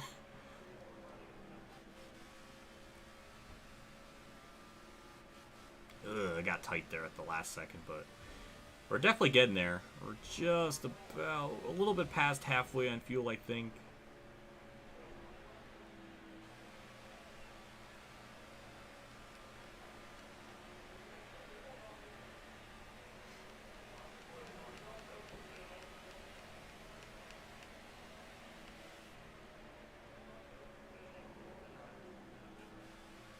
Yeah, I feel bad for Smith, too. I wanted Allgaier to win because I like Allgaier, but damn it, that sucked. I don't really have anything against them. I have a lot against Austin Hill. I have a whole rant on that, but he didn't really do anything to piss me off in that race. He just ran him down.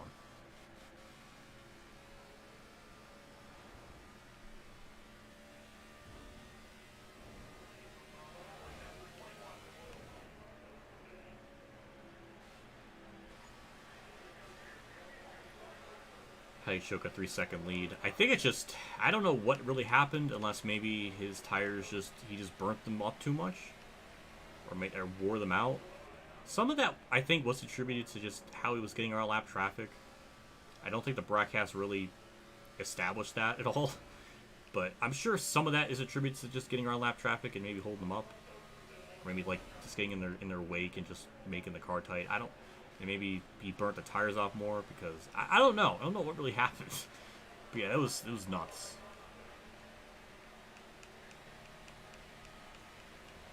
Also, looks like the amount of time I was getting on Biffle's kind of stabilized is now stuck around 2 seconds, so, well, 2.2, so, I don't know, it's gonna be tough. I mean, this race is just weird, how this is all kind of shaken out. Biffle is gone from everyone else in the field except for me, really. Keselowski and Menard. Keselowski was the last person that pitted, so he should have, like, the most freshest tires on the track and should have been able to keep up with me. But I think a lot of those issues kind of come back to the fact that the AI just randomly stop. So that kind of just affects things. That's a wall.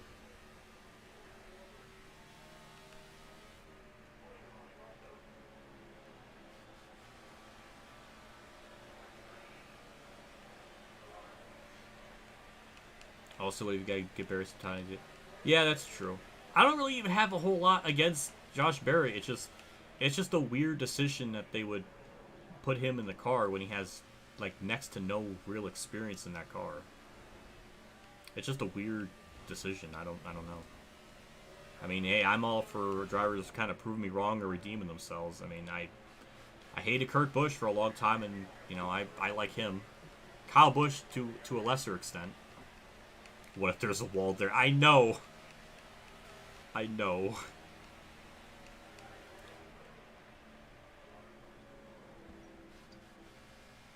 What a sunny, nice day out.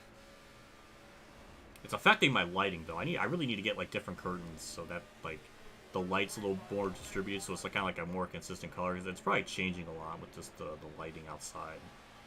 My curtain's, like, blue, so it doesn't really hold the light in.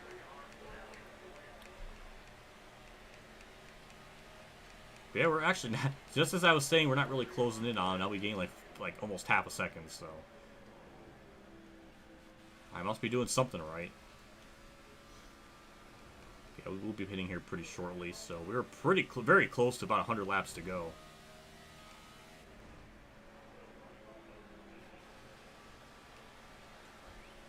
I want to get to like as close to Biffle as possible for when this like pit cycle occurs, because I think we're gonna lose time from it still.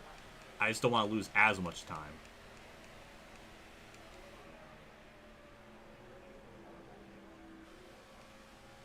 So every 40 laps, your face just got really bright. Yeah, I know. It's that freaking, that damn old sun getting in my way.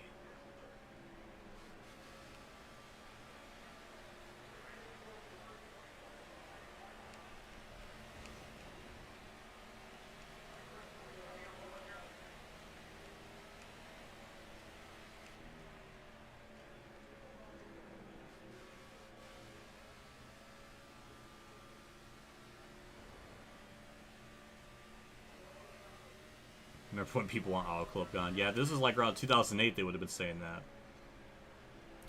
Auto Club kind of got through that, like, if there's like a cycle graph of like a track's lifespan where it's like, it gets built, it's hated, then it gets liked on after so many years. Just, except for Kentucky, that like, maybe that's like the outlier.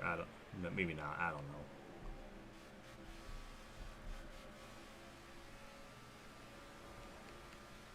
But yeah, Auto Club kind of got through that cycle. I think Vegas and Kansas will eventually get to that point as well.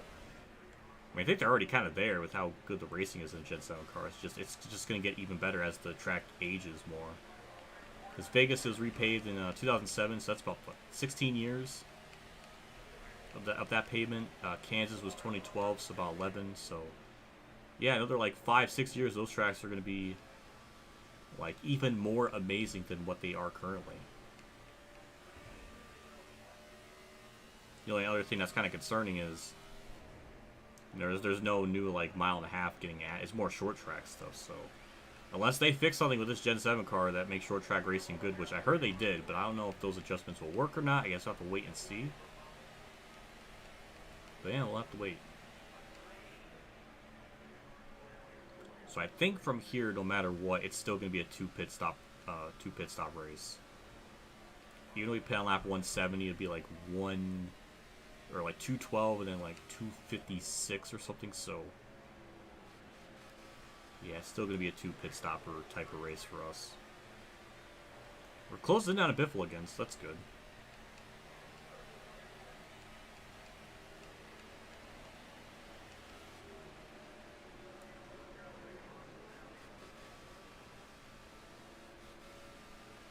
It's pretty much taken me an entire run to go from about 4.3 seconds to 1.3, so we gained about maybe 3 seconds during that run. Maybe a little bit more as this kind of continues on here. We live far north, farther north of 50. Well, that's good to hear. Good that the weather's aren't up there. It was hailing and sleeting and everything when I was doing that NASCAR Rivals video. Like, it was just bad. It was like that for like 12 hours. Or maybe not 12 hours. For like a full day. It was rough. I don't know if it really picked up in the video for the one I just recently uploaded. The mic audio, I don't think ever really picked it up. But my face cam audio did. Like my webcam audio. So it was interesting. How that like distributed the audio there. That was fun. We'll see when Biffle pits because we'll pit the same time he does. We got David Gillen back there behind me on fresher tires, so I'm sure he'll just drive right by me, or he won't. That's aero. See, that's some peak aero tightness right there.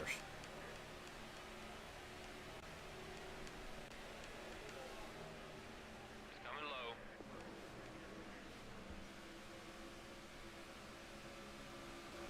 Okay, behind you. Watch your rear. Oh, Biffle's pitting will do the same. I was trying to try to go down low because I didn't know what was going to be going on with Biffle or anyone else. Turn, car, turn. We don't need a black flag for speeding. Watch those dials. You need some fuel? All right. I think we should change Down this pit road tire. again. Cruise on the wall and ready. Oh, you could hear it. Okay. Yeah, it was bad. It was one of those cases where I had to record that night to get the video up the next day. So I really didn't have much of a choice. I had to just record that night. It just happened that it was terrible out with the weather.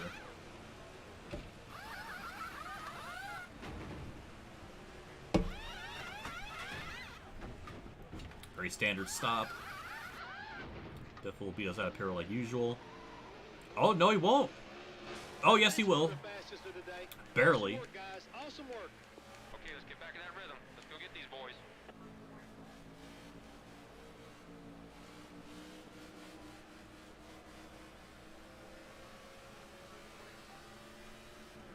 Alright, yeah, it's crazy.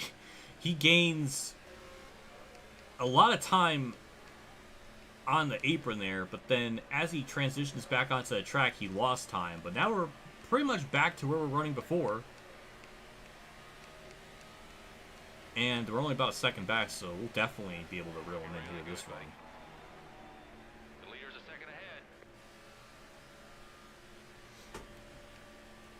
Paul Menard, now up to second. Actually, I think gained time on us during that pit cycle, oddly enough.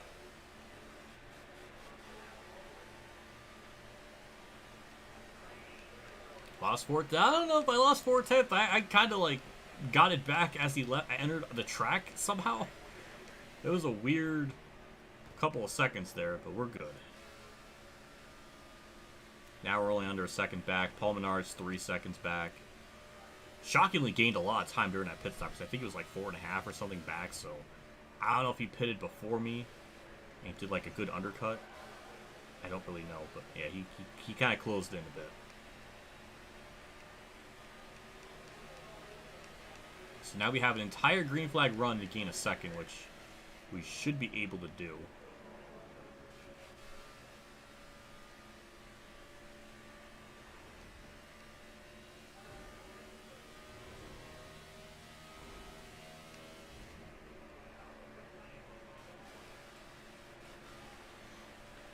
painting that white line. Does anyone ever do that when they drive or race in this game?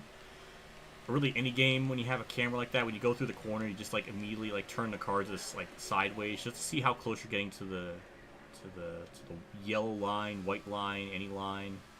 Just to kind of see how close you are. I don't know why I do that. I do that sometimes. It's just fun to see how close you can get to it.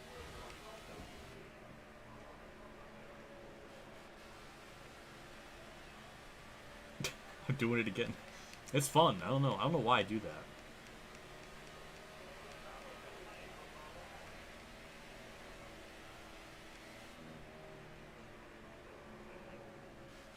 Definitely seems like Biffle's a little bit quicker than me on the short run. But as the run goes on, we definitely start to gain on him. So I think we're kind of just even right now.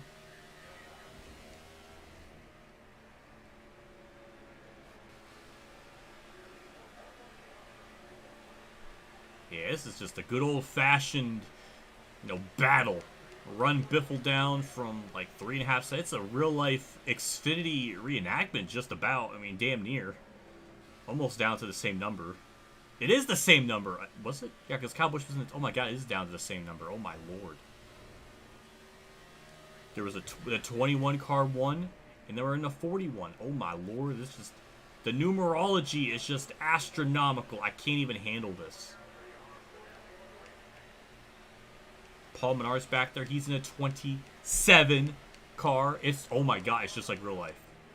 Oh, this is just like the Xfinity race. That's absolutely terrifying. Oh, yeah, I remember that Edwards. That was the 2008 Coke 0400 at Daytona. Might have been that race. Or maybe I was confusing a Tony Stewart. I don't know, but... I think 2008... I think I have the year right. When you're talking about the throw-up situation.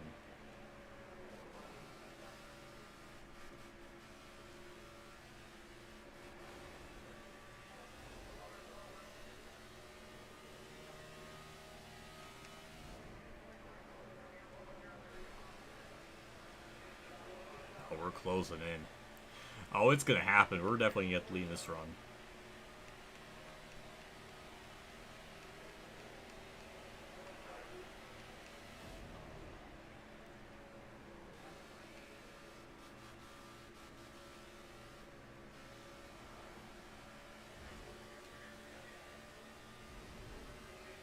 For Kyoko and Nico.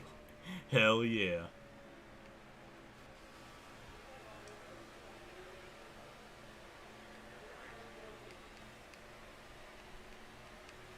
It took us almost 200 laps. We are in a position to try to lead some laps and do stuff. I don't know when Kurt got the lead here in real life in 2020. Like at what lap? I know it was pretty late into the race. Maybe the last like 40 laps maybe. So we're almost kind of simulating that now. We're just like simulating everything but the real life race happening today.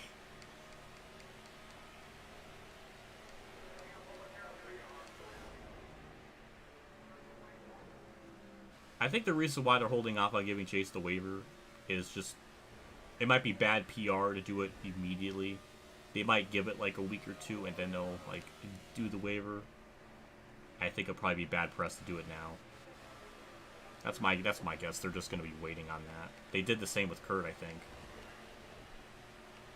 They might have been like immediately. I can't remember. I don't know about the timetables, but maybe for Chase, just because he is the most popular driver, maybe it would make sense to wait until the dust settles and then they announce it. That's my assumption.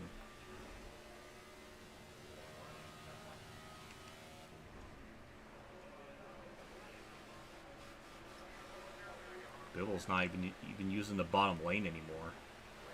So that's definitely helping us get some time on him. So now, yeah, we're right there when we got in this draft. Come on, man, let's pass that car. I'm gonna try to do this as fairly and honorably as possible. Biffle's in the bug car. Oh, that's even more hilarious.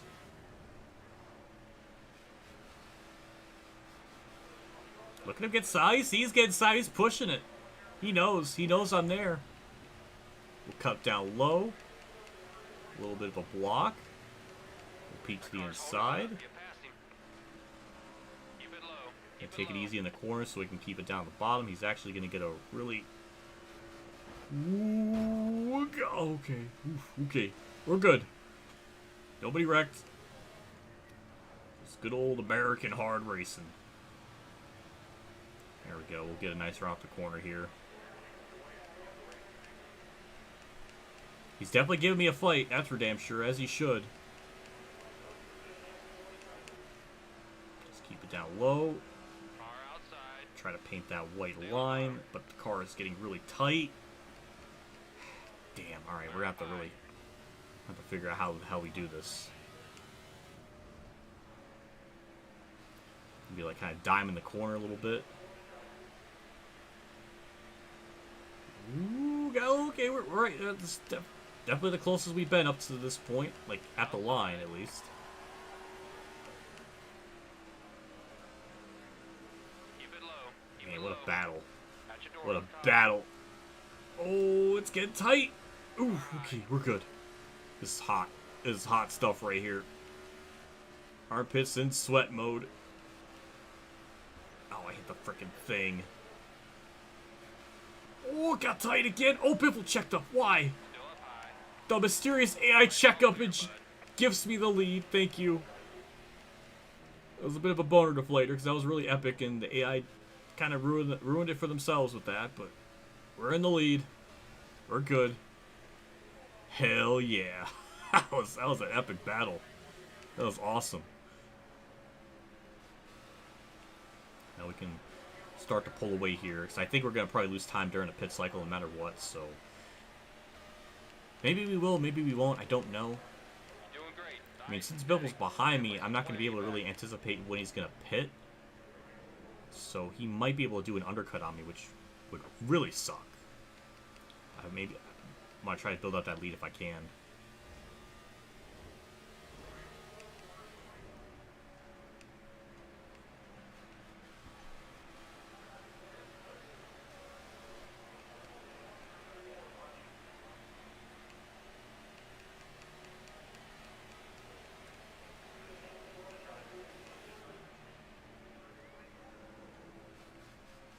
Cover your outside. Well, Biffle's definitely not giving it up. He's literally... he's right there still, so... Yeah, we still gotta be on our toes. He's not really in my wake. He's actually running his own line, which is, I guess, technically a smart thing for his AI to do. Hello, Marley. We can do this all day. We just missed, like, one epic bow for the race lead here. That was, like, almost 200 laps in the making, so it was a very good moment.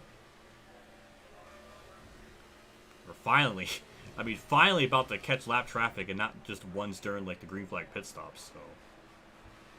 That's good. So I think we'll be pitting our lap 216? Somewhere around there.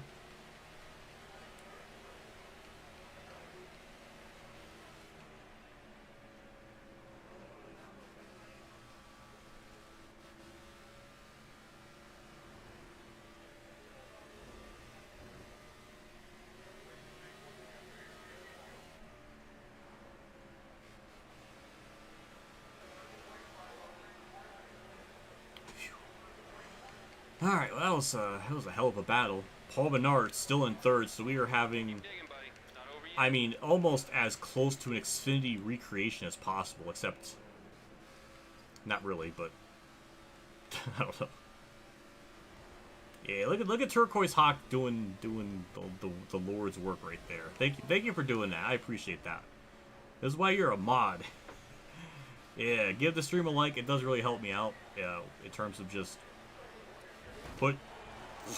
pushing the video out. It helps with the algorithm and everything, so it is important.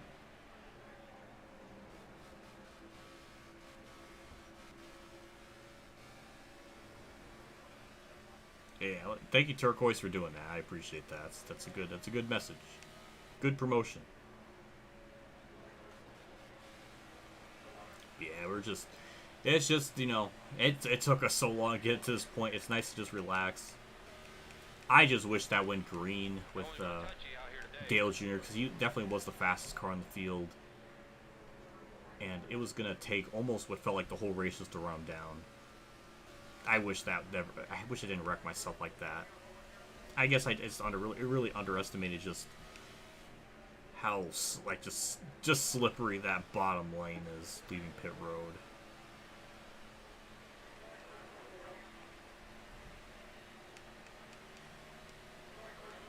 Remember when Menard was only about like less than a second ahead of Brad? Now it's just like 3 seconds the difference. Like I don't know what is going on back there, but clearly something weird's occurring.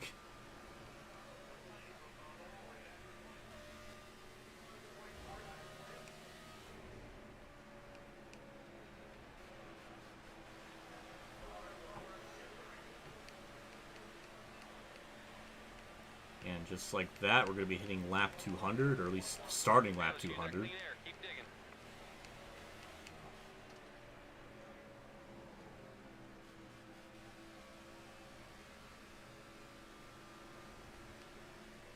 I will.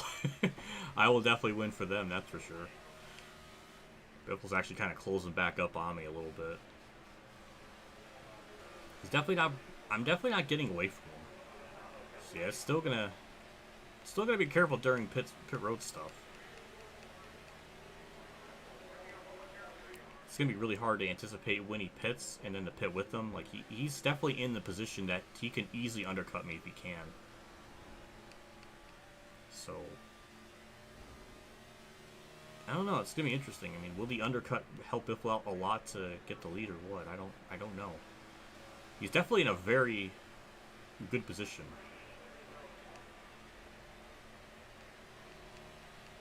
Paul and R1. Yeah, I remember that. Oh, that was surreal.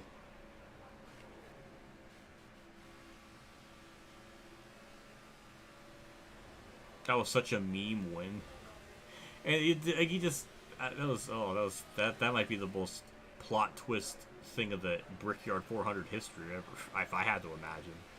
I can't think of any other one that would be as much of a plot twist. I mean, I don't know if Casey Keynes is really like up there, but in terms of a winner that is a complete shock, definitely beats McMurray's. Because McMurray in 2010 was actually like pretty competitive, and McMurray kind of just won it straight up. So yeah, Paul Menard's is more of a definitely a big old shock.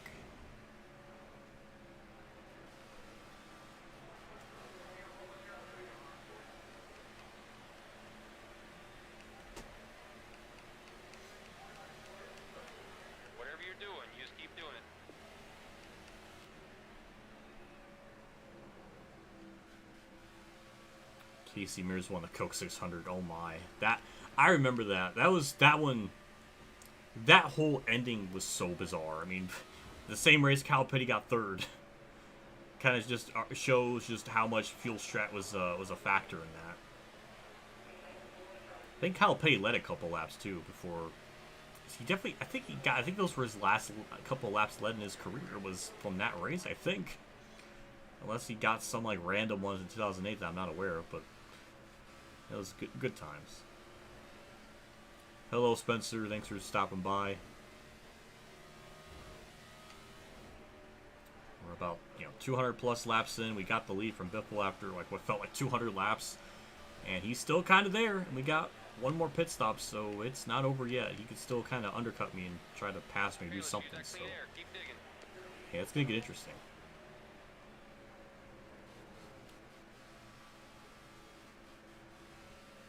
Front Row Motorsports 1-2. Oh my. That one I vividly remember being like speechless from, because I guess put it into perspective of the time period. 2013 Front Row was not good, to put it lightly. So for them to not only get a win but get 1-2 was so bizarre and so just I was confused for the rest of that night and rest of the day really, because I just couldn't really comprehend something like that happened, and I witnessed it. It's like okay, it's not really the same equivalent, but it's like Rick Rare Racing getting a 1-2 finish. It's like, it's almost like that. Sort of, not really, but I don't know. Whatever you're doing, you just keep doing it.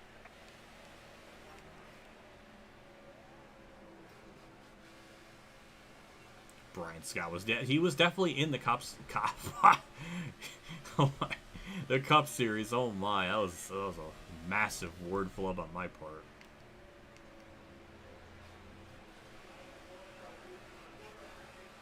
RCR 1-2 at Texas. I remember.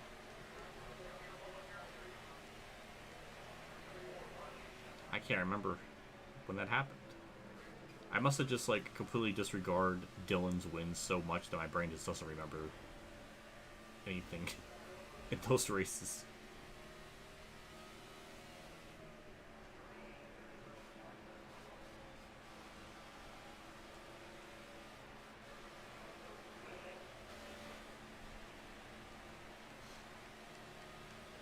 Nice and smooth. You're way out in front. Use that clean air.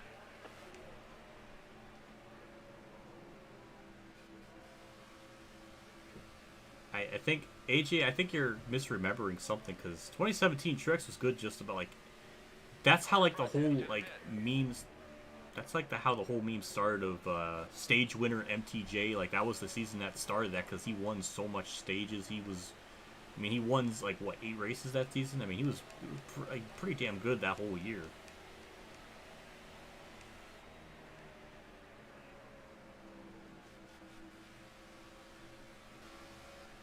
Biffle is still there, like in this run. That's insane.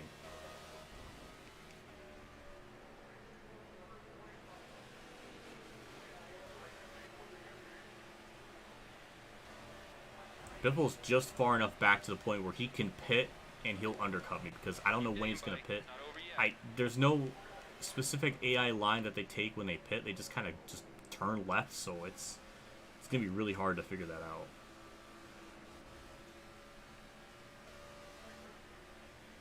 Crew keeps saying lies. Keeps saying like, "Oh, people are pitting," and then like, I don't know. It's annoying. Well, the reason why the car was really good like then, well, 2 years before then, because okay, 2015. 2015 was, I think, the first year that they had the Gibbs Alliance. Or maybe it was 2016. I can't remember what year. But I know definitely 2016 they did have the Alliance. I don't know if they had it in 2015, but that's how they kind of had that jump from being where they were before to being just immediate race winners. Was because they had the basically like the equipment they needed to be really competitive.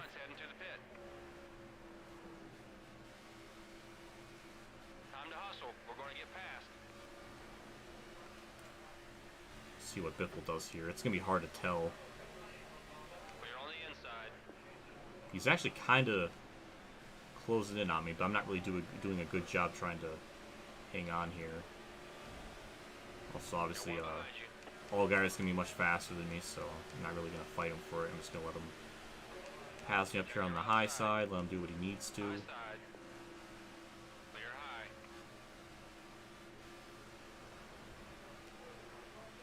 Oh, 2016. Thank you for the correction. Yeah, that makes sense. Yeah, because they were still with Chevy in 2015. Thank you for the correction. Yeah, that's why there was that jump in performance, because they had that alliance. Clear left side. Which again, in 2015, that's still pretty damn impressive they did as good as they did. Do this all day. I mean, they did get the Pocono win and ran pretty good, so like, yeah. Car heading to the pit. Got car closing Damn on it. your outside. Oh, Biffle pitted. Alright, so. Car at your door. Hello, Bobby. Pop at your door. Alright, we're gonna pit this lap. He freaking, that bastard, he did the sneaky undercut on me. I wasn't even aware of it.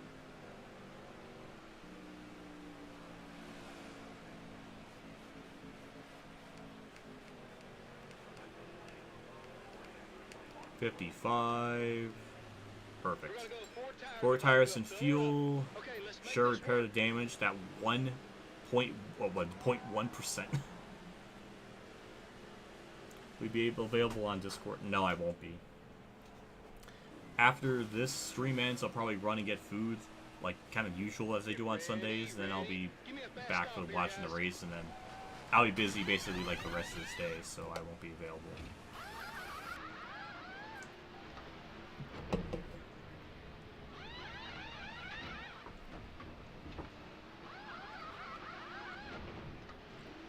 Okay, another solid pit stop. Oh, Edwards. Nice job, boys. Great pit stop. But he's not for position, I don't Push that think. pace now, buddy. Stay focused. We can do this.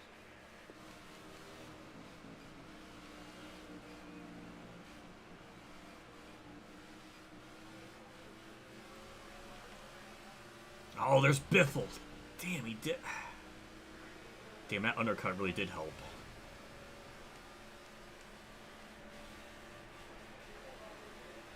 Like I said, it's not over yet. There's still... Damn, a second and a half. 50 to go. 5-0. You can do this.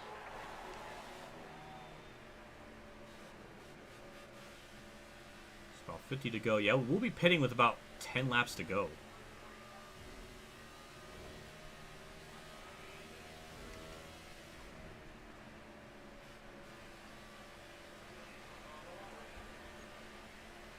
The leader's a second ahead. We closed it on Biffle. Like, we gained like 3/10 that lap. That was our fastest lap of the race. Oh my god. Alright, wow. Yeah, we've definitely gotten used to racing this track after all this time. I didn't see your question, Spencer. I'm sorry.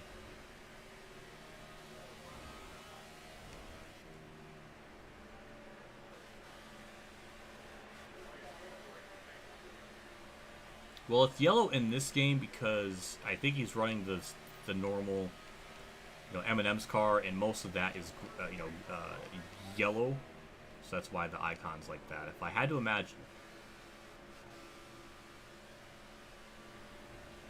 Damn, the sun is so bright out. My face is like, I'm getting blurry. Not blurry. I'm getting blinded by the brightness. I can't even speak.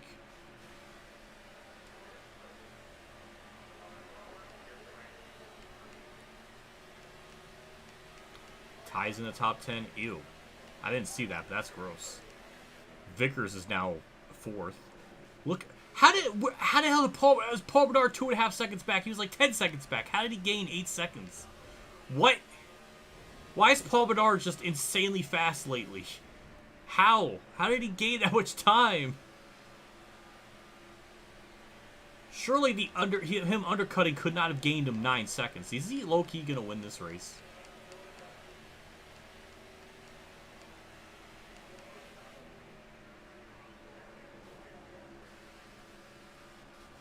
Yeah, I said I was going to be busy the rest of this day. Obviously, I have to watch the race because I do my race reviews. I kind of keep notes and stuff on things I want to talk about, the things that occurred in the race and everything. Like, it's not like I'm going to be busy the rest of the day. This is why I'm also I always do these streams. I always start them at a certain time. Like, obviously, if I really want to, I could start them like maybe at noon, so I finish them right before the race starts. But I always try to give myself like a half-hour window to run and get food.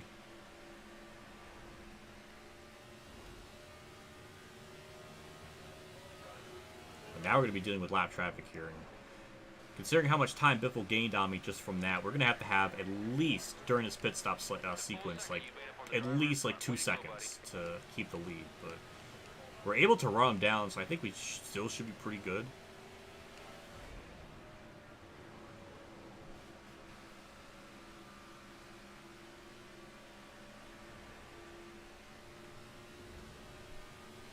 This game is really thinking Allmendinger's going to win today. I mean, I'm up for an Allmendinger win. I just don't know if that's really possible.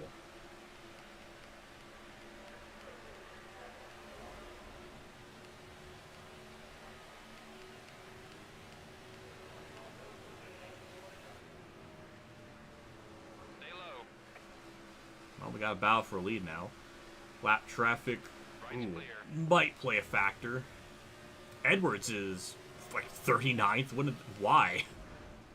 I don't know what happened to Edwards in this race, but he has just had a no good, bad day.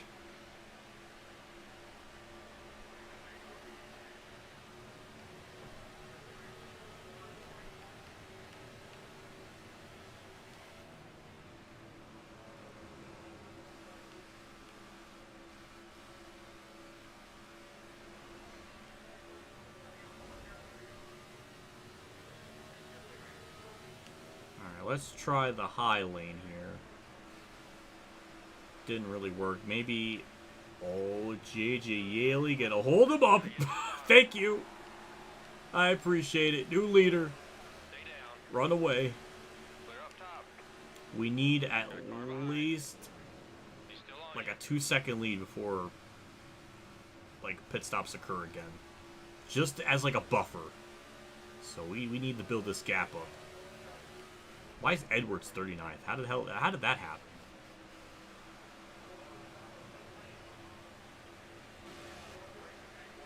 Set him up. That's it. Car outside. 40 to go. Keep it going. Right side's clear.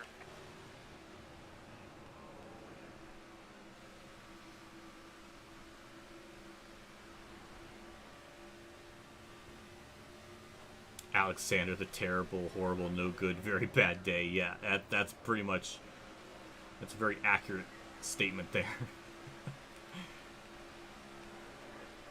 Chase Elliott just stops. Clear right. Thank you. That helps me out. You're doing great. Nice and steady. Second place is way back. Car in front's heading to the pit.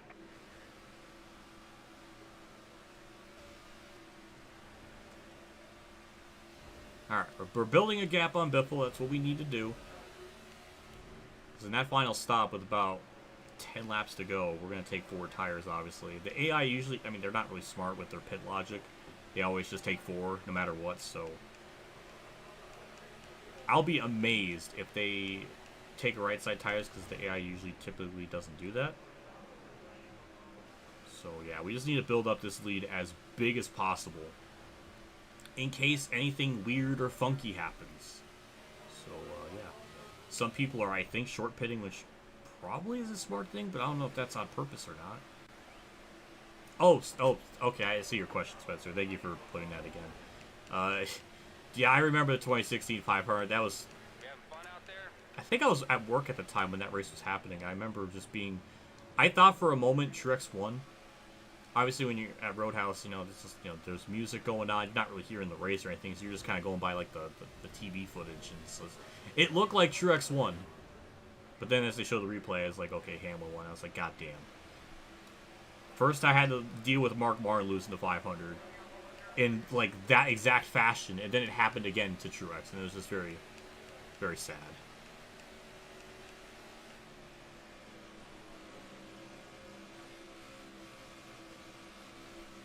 Car outside. At your door.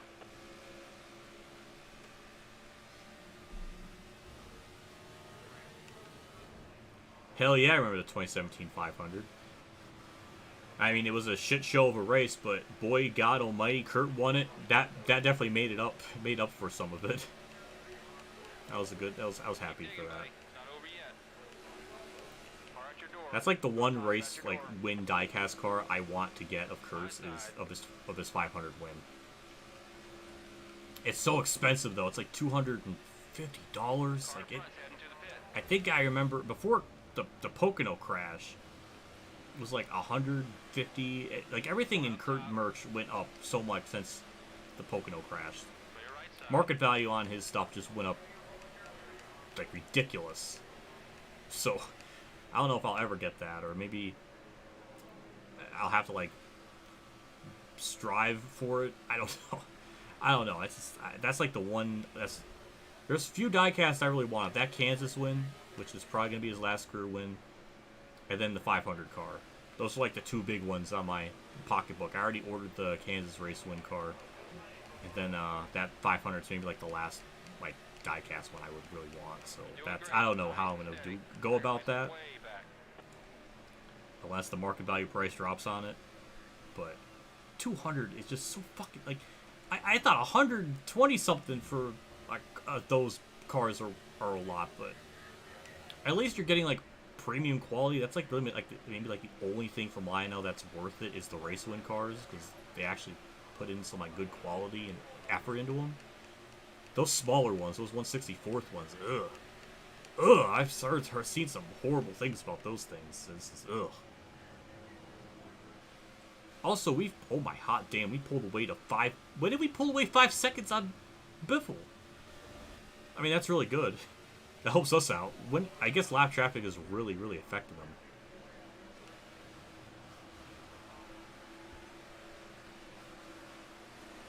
We're on the high side. We can do this all day.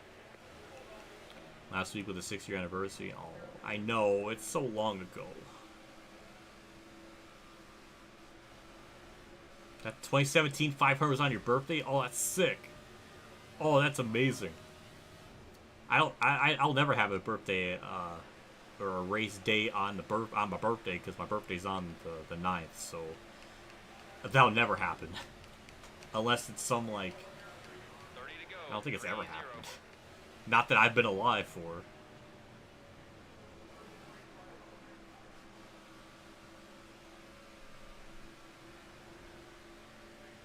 So we've lapped up to, what, 26 our lap down, 25 on lead lap.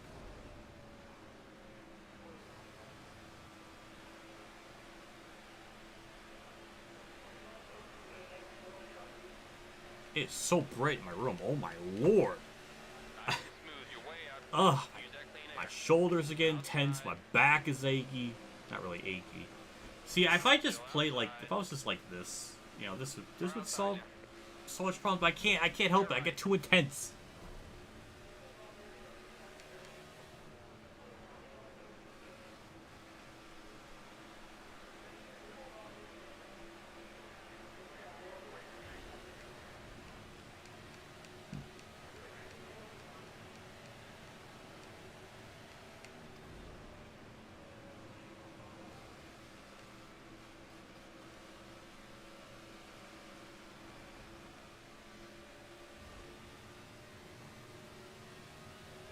You're all so lucky you have a birthday on a race day. Mine's never gonna happen. Well, half the time you're recording in the dark. Hey, I got the halo light now, so it's not as dark. It's like balanced light dark. Always gonna touch you out here today. That's not really a word. It's symbolic. I'm shining heavenly lights for the joy I am emitting because Kurt is leading. I don't know.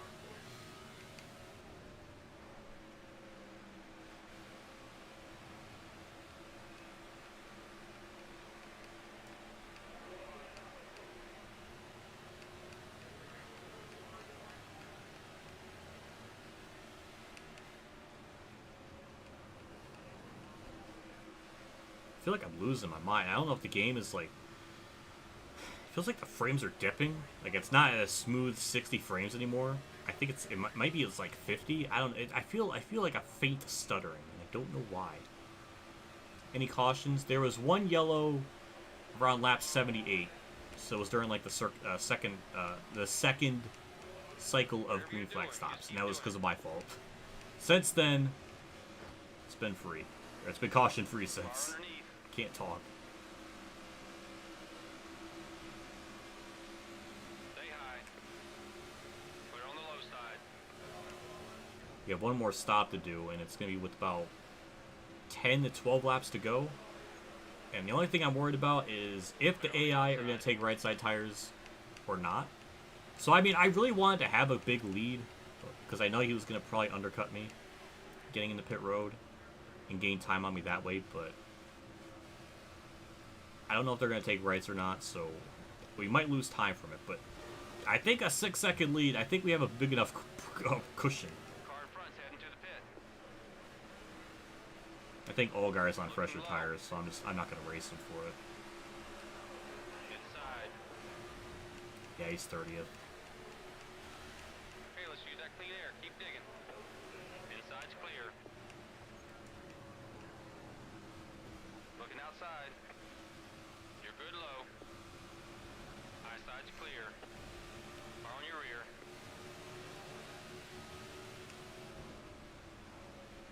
Car on the bottom, one back. Look at Turquoise Hawk do it. Bobby Labonte's smokestacking. I see that. That was interesting. Stay up top. Clear left. But not only would you be so kind to like the stream, but also hit that bell Hit that notification bell so you get alerted whenever I stream or videos upload or any of that good stuff. Apparently, from what my analytics are saying, only like 25% do have the notifications on, so we need to get that percentage up. It seems like the live streams anymore are like my bread and butter for the channel. Of all things, I never imagined that to be the case. On the bottom, 3 back.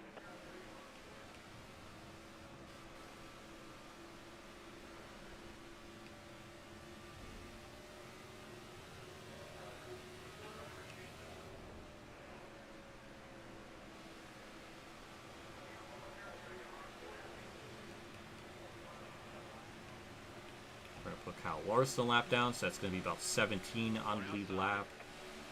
We're on the high side.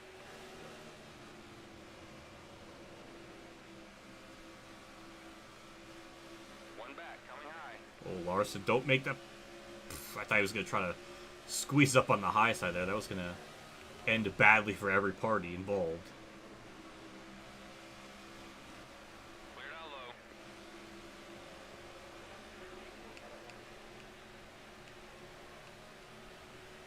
Doing great. Nice and steady. Second place is way back.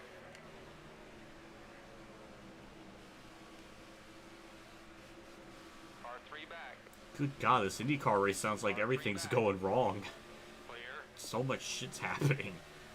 God damn. I pick a bad time to not watch an IndyCar race. I need to get into IndyCar. I never can. I need to though. I just never commit myself to it.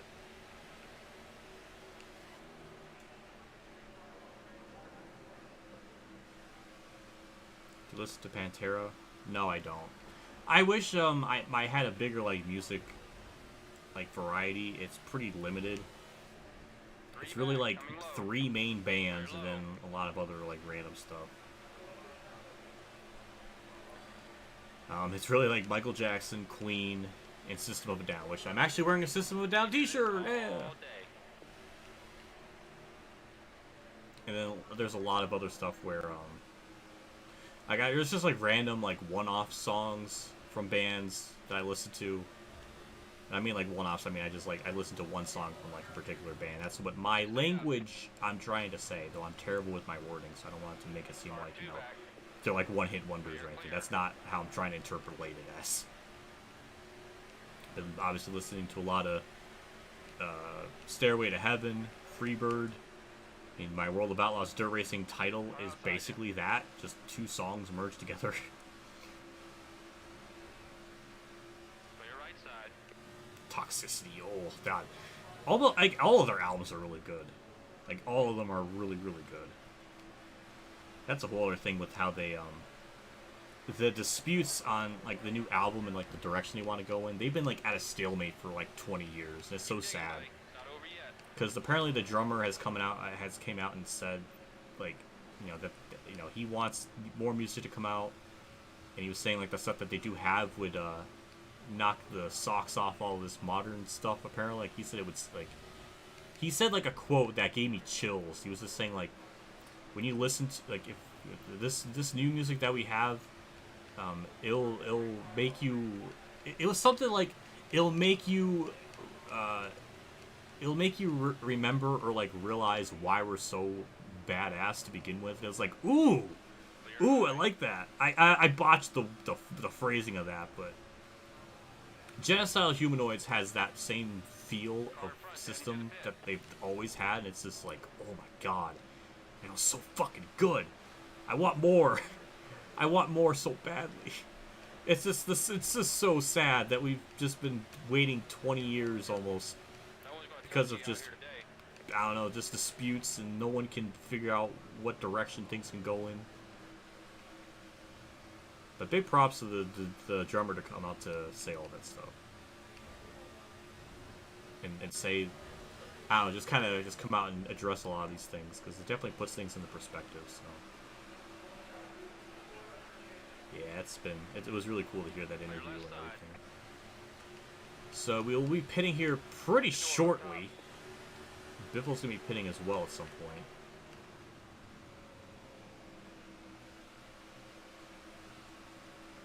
Okay, behind you. 3 back.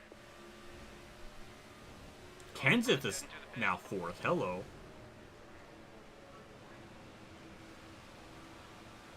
Car 3 back.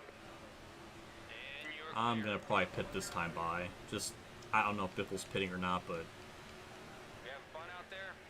we'll try to anticipate the undercut. Oh my god, Labonte. Freaking, you heard the skirting on the tires. I hit the brakes that hard. Okay, so yeah, we're pitting this lap. High side's clear. And also gives us a chance to run down or do something in case something weird happens, so.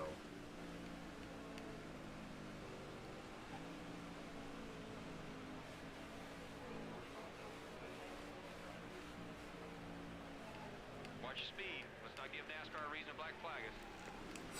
Don't want to get a black flag, good lord. Alright, we did what we needed to. Perfect.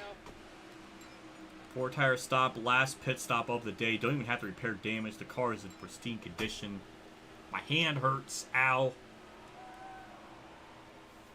You're going to be switching from between 2013 and 15 for the... maybe, but next week I think we'll go back to Heat 5 with Phoenix, because Phoenix AI and that track is just really insanely tough, so I think that'll probably be a good stream to do that on.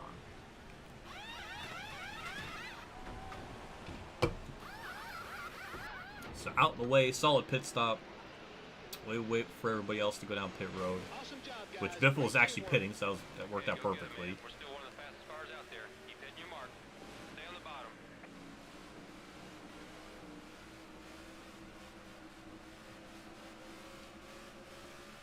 Car up top, 1 back.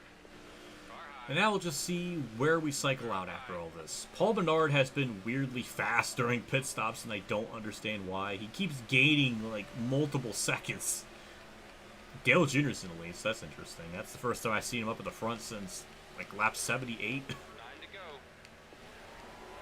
Okay, man. Nice and smooth. Nice and smooth. Absolutely crushed Biffle getting out of pit road. I'm hoping... See, there we got Stewart. I don't know who's second, but, I mean, everybody else should be pitting here, like usual. Paul Bernard just out-cycled Biffle on pit road. What? How did that happen? Oh, Dale Jr.'s going down pit road, so that's going to put... Fucking Ryan Blaney. God, stack up. That was going to be a disaster. Props to him for saving it, because that would have been could have been just end of day situation.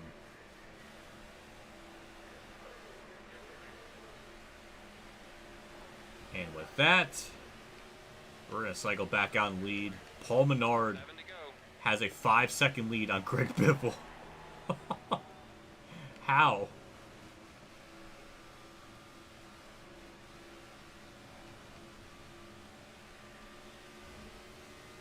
Who the hell is going to be the 27 car that could recruit? There isn't a 27 equivalent in real... What? How did Paul Menard cycle out? Paul Menard has done weird things this race to gain track time. I don't know how he's done it, but we're going to be fine. We have like a 6-second lead. We're good. Right side's clear. What a weird set of circumstances. I don't know how the hell that worked out, but Biffle... Dale Jr. Oh my god, right in front of Chase Elliott. That was terrifying. 1 on the bottom.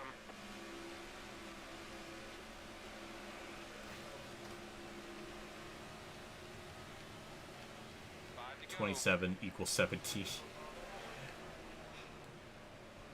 I don't know. I don't know if I would qualify. I think we're just going to have to chalk it up to the game thinking Allmendinger's still going to win, because that's the highest like number that we can equate something to, so I think we'll just have to assume it's Allmendinger. Clear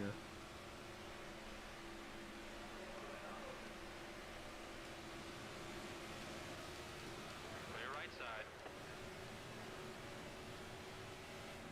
Okay, let's use that clean air. Keep digging.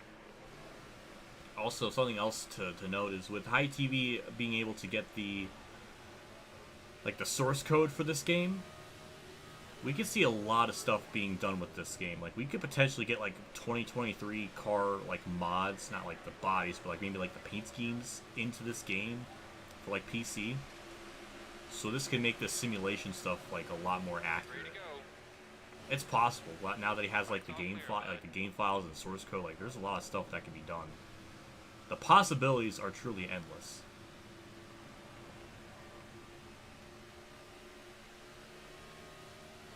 Yeah, with 3 laps to go, we're doing pretty damn good. We're on the inside.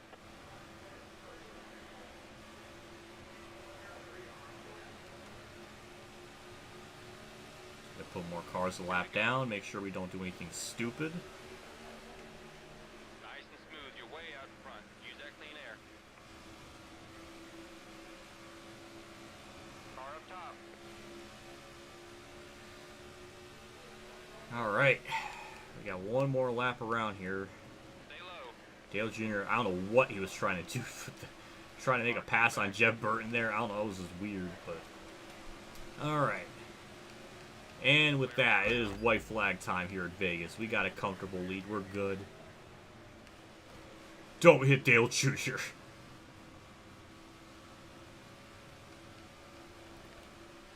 Oh, he's trying to make a pass on. That's adorable. Yeah, through 3 and 4. We'll put Junior a lap down, or another lap down for good measure. I don't know, but we'll bring it home. We'll get Kurt a dub here at his hometown track. Hell yeah. Yeah. Sweet. Sweet. We did it for Kurt. I don't know if the victory lane burn. I don't know if we can do burnouts under this or not. I don't. Okay, never mind. Okay. Ow, my freaking hand. 2 hours and 41-minute race. God damn, that was a very quick race. Damn. Well, look at that top 10. Oh my god, that is disgusting. Biffle led 107 laps. We led the last 66 or something like that. Biffle got 3rd, Vickers 4th, Brad Keselowski's 5th, Casey Mears is 6th, Kenseth 7th, Allgaier 8th, McMurray 9th, and Cole Witt still racks out the top 10. We have Casey Kane led a couple laps. And for... You're right, Unleasher. I did it for them. Dab. What if W? I agree. I agree with that. Dale Jr., I don't know what happened to him. There was a lot more cars on lead lap than I thought. Yeah, Dale Jr., I don't know what happened to him. He led the first 80, well, not 83 laps, but like a lot of this race. I don't know what happened to him. He pitted. When that yellow came out, I think he was running like a couple people that stayed out and got like wave around. So he was like up in the top 10. So I don't know how he dropped back so much unless it was like terrible pit logic. I don't know, but he got screwed big time from that because he was up at the front for a big, first like 100 laps of the race nearly. So yeah, we only had 24 on the lead lap. And there's the rest of it. Oh my lord. Kevin Harvick back there. Tony Stewart. Carl Edwards 40th. Ugh. And Ryan Newman gets last. Wow. That is just disgusting. That's one hell of a... That's a one ugly top 10. I can tell you that much. Bobby Labonte 11th. Yeah, sure. We only had one yellow. I wish we didn't have that yellow. I wonder how much that race would have been. Like, how that would have played out if we never had that yellow. It's like, in order for the race to go normal, you just have to never wreck. And I wrecked once, and it brought this up. I don't know. It's weird, but... So, yeah, Paul Menard just magically gets... Oh, yeah, my face cam's, like, blocking the laps led thing. I don't... Let's see if I move this up. Does that fix it? Yes, it does. Yeah, so... That's what we got there. So yeah, it was definitely a race. One yellow. I think I'll be definitely glad to go back to Heat 5 after this. Just so we can have a... I don't know. More yellows. More unpredictability. Because that, like... If it wasn't for me, that race would have been, like, green the whole way. So... Yeah. But I guess that does it. We don't really beat Clavel's record, but we wrecked less than him. He had like 3 yellows. We only had 1, so I beat him in that regard. I didn't really surpass him in anything else. But yeah, that was pretty good.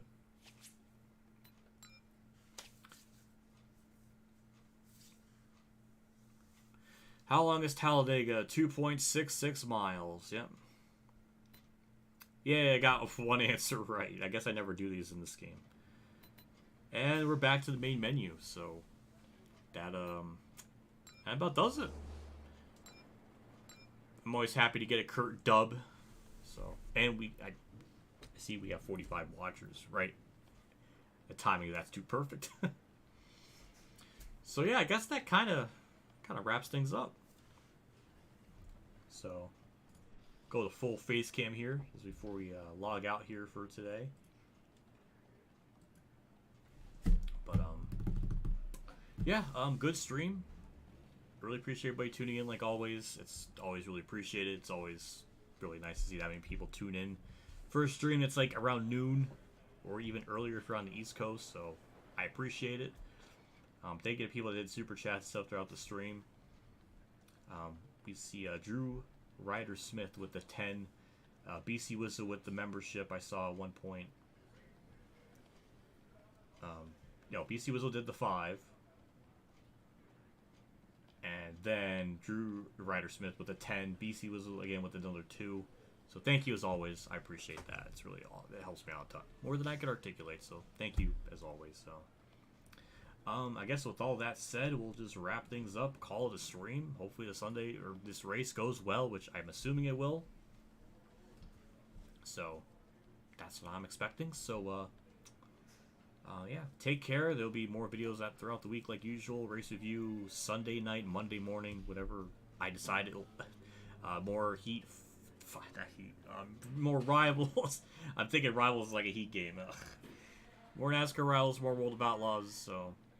more stuff as usual. Probably more Thunder 04 stuff as well, so we're going to be wrapping up the crew mode on that side of things. So, yeah. With all that said, we'll cap it off for the night. Take care. And I don't know what the fuck was that. I don't know. But yeah, take care. And have a good night.